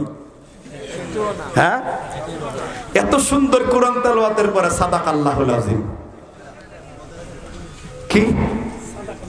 কি আছে না? আমি ওই ভাইকে বলছি, রাসূল কোন বৈঠকে ভঙ্গে, যে কোনো বৈঠক, কোরআনের বৈঠক হোক, হাদিসের বৈঠক হোক, কোন দিনই বৈঠক হোক, রাসূল কি দোয়া পড়তেন? সুবহানাকাল্লাহুম্মা বিহামদিকা আশহাদু আল্লা ইলাহা ইল্লা আনতা আস্তাগফিরুকা ওয়া আতুবু ইলাইক। কথা কি বুঝতে পেরেছেন কিনা? তো আল্লাহ তাআলা এই 6টি পয়েন্টের উপরে বিদআত থেকে আমাদের মুক্ত থাকার চেষ্টা করুন, বলেন আমিন। কারণ এই জিনিসগুলো নতুন মনে হয়েছে, তাই আপনাদেরকে বললাম। এবার একটি প্রশ্ন এসেছে, ফতোয়ার উত্তর দেই। 3 রাকাত নামাজে যদি কেউ ভুলে 4 রাকাত পড়ে ফেলে, তাই না? রাকাত পড়ে সালাম ফিরিয়ে দিছে। সালাম ফিরিয়ে দিলে এটা পরবর্তীতে আবার সে 1 রাকাত পরে সেজদায় সাহু করে সালাতকে শেষ করবে। কথা কি বুঝতে পেরেছেন কিনা? 1 রাকাত পরে আবার কি করবে? সেজদায় সাহু পরে শেষ করে ফেলবে। এটাই লিখেছেন ইমাম শৌকানি তার নায়লুল আওতারের কিতাবুস সালাত অধ্যায়। একটু প্রসঙ্গে কমে বলে নেই, আপনারা সালাতুর রাসূল একটা বই পড়ছেন, আসাদুল্লাহ গালিব স্যারের, পড়ছেন না? এই বইটা হলো নায়ালুল আওতারের পুরাপুরি ফটোকপি। ইমাম শৌকানির সালাতের পদ্ধতির বইটা যে লিখছে স্যার ওইটাকে সুন্দরভাবে সাজাইছেন, আলহামদুলিল্লাহ। বলে উস্তাদ এটা তো কম না বেশি, যদি 4 রাকাতে 5 রাকাত পড়ে একই, বেশি করলেও এইরকম, কম করলেও এরকম। যদি বেশি করে তাহলে সে সেজদা আদায় করবে, আর কম করলে যেটুকু সে ছুটে গেছে ওইটুকু আদায় করে তারপর তিনি সেজদা সাহু করবে। 5 রাকাত পড়ে সালাম ফিরিয়ে ফেলেছি, এই তাহলে ওই 5 রাকাত পরেও যদি সে সালাম ফিরে সেজদায় সাহু করবে 1 রাকাত, কারণ এটা তার ভুলের জন্য কাফারা। 1 রাকাত পড়তে হবে, 1 রাকাত তার নফল হবে এবং এটা তার ভুলের জন্য কি কাফারা। 1 রাকাত কি হয়ে যাবে? নফল হবে, আর ভুলের জন্য কি হবে? কাফারা হবে। এই যে ভুল যে করে বেশি পড়লো, এই ভুলের জন্য কাফারা। আর যদি সিজদা আপনি 2টা জায়গায় 3টা দেন, সেজদা যদি 2টার জায়গায় 3টা দেওয়া হয় তাহলে তো অবশ্যই সালাম ফেরানোর পরও যদি এমনটা করে, এখানে 2 রকম ফতোয়া রয়েছে। কথা বুঝতে পেরেছেন কিনা? আমার মতে, আমার গবেষণায় এই সালাতকে দোহরাই আদায় করতে হবে যদি সেজদা 2টার জায়গায় 3টা দিয়ে দেয়। কথা কি বুঝতে পেরেছেন কিনা? আমার গবেষণা মতে, কারণ সেজদা করা ফরজ, এটা নামাজের রকম ছুটে গেছে। এখন বাকি রইল ফতোয়াতে গবেষণায় ভুল থাকতে পারে, যদি এর বিপরীতে কোনো দলিল থাকে আমি অবশ্যই সেটা মাথা পেতে নিব। আমার কথাই চূড়ান্ত, ইহা আমি বলছি না, রসুলের কথাই চূড়ান্ত, ইহাই আমি বলিয়াছি। বৈঠকি দান সাদকা জায়েজ। আচ্ছা, বৈঠকি দান সাদকা তো এখন কোন উদ্দেশ্যে বৈঠক করা হয় সেটা বলা উদ্দেশ্য। আমার যতটুকু জানা আছে আম এবং খাস, আমভাবে বৈঠকি দান আপনি করতে পারেন, কিন্তু দানের উদ্দেশ্য কি? কি উদ্দেশ্য? মসজিদের জন্য, মসজিদ মাদ্রাসার জন্য আপনি করতে পারেন, কিন্তু মসজিদের জন্য হবে ওই রকম দানগুলো যে দানগুলোর সাথে কোনো সাদাকা জড়িয়ে নেই। কথা কি বুঝতে পেরেছেন কিনা? সাদকা আপনি মসজিদে করবেন না, সাদকা আপনি মাদ্রাসার গোড়া বা ফান্ডে করতে পারেন। আল্লাহ তাআলা বুঝবার তৌফিক দান করুন। বেলা কিন্তু 12:30 বাজায় ফেলছেন, ফজরের নামাজ কাজা হয়ে যাবে, তাহলে কিন্তু ওয়াজ করে আমি আসামি হয়ে যাব, ঠিক না ভাই? ঠিক জি, অনেক ওয়াজ করলাম, মেলা বক্তব্য দিলাম, ঠিক না? আল্লাহ আমাদের ইলমকে আমলে বারকা দান করুন। আমি সবাই বৈঠকি দান সাদকা দেন, উস্তাদ বলছে বৈঠকি দান।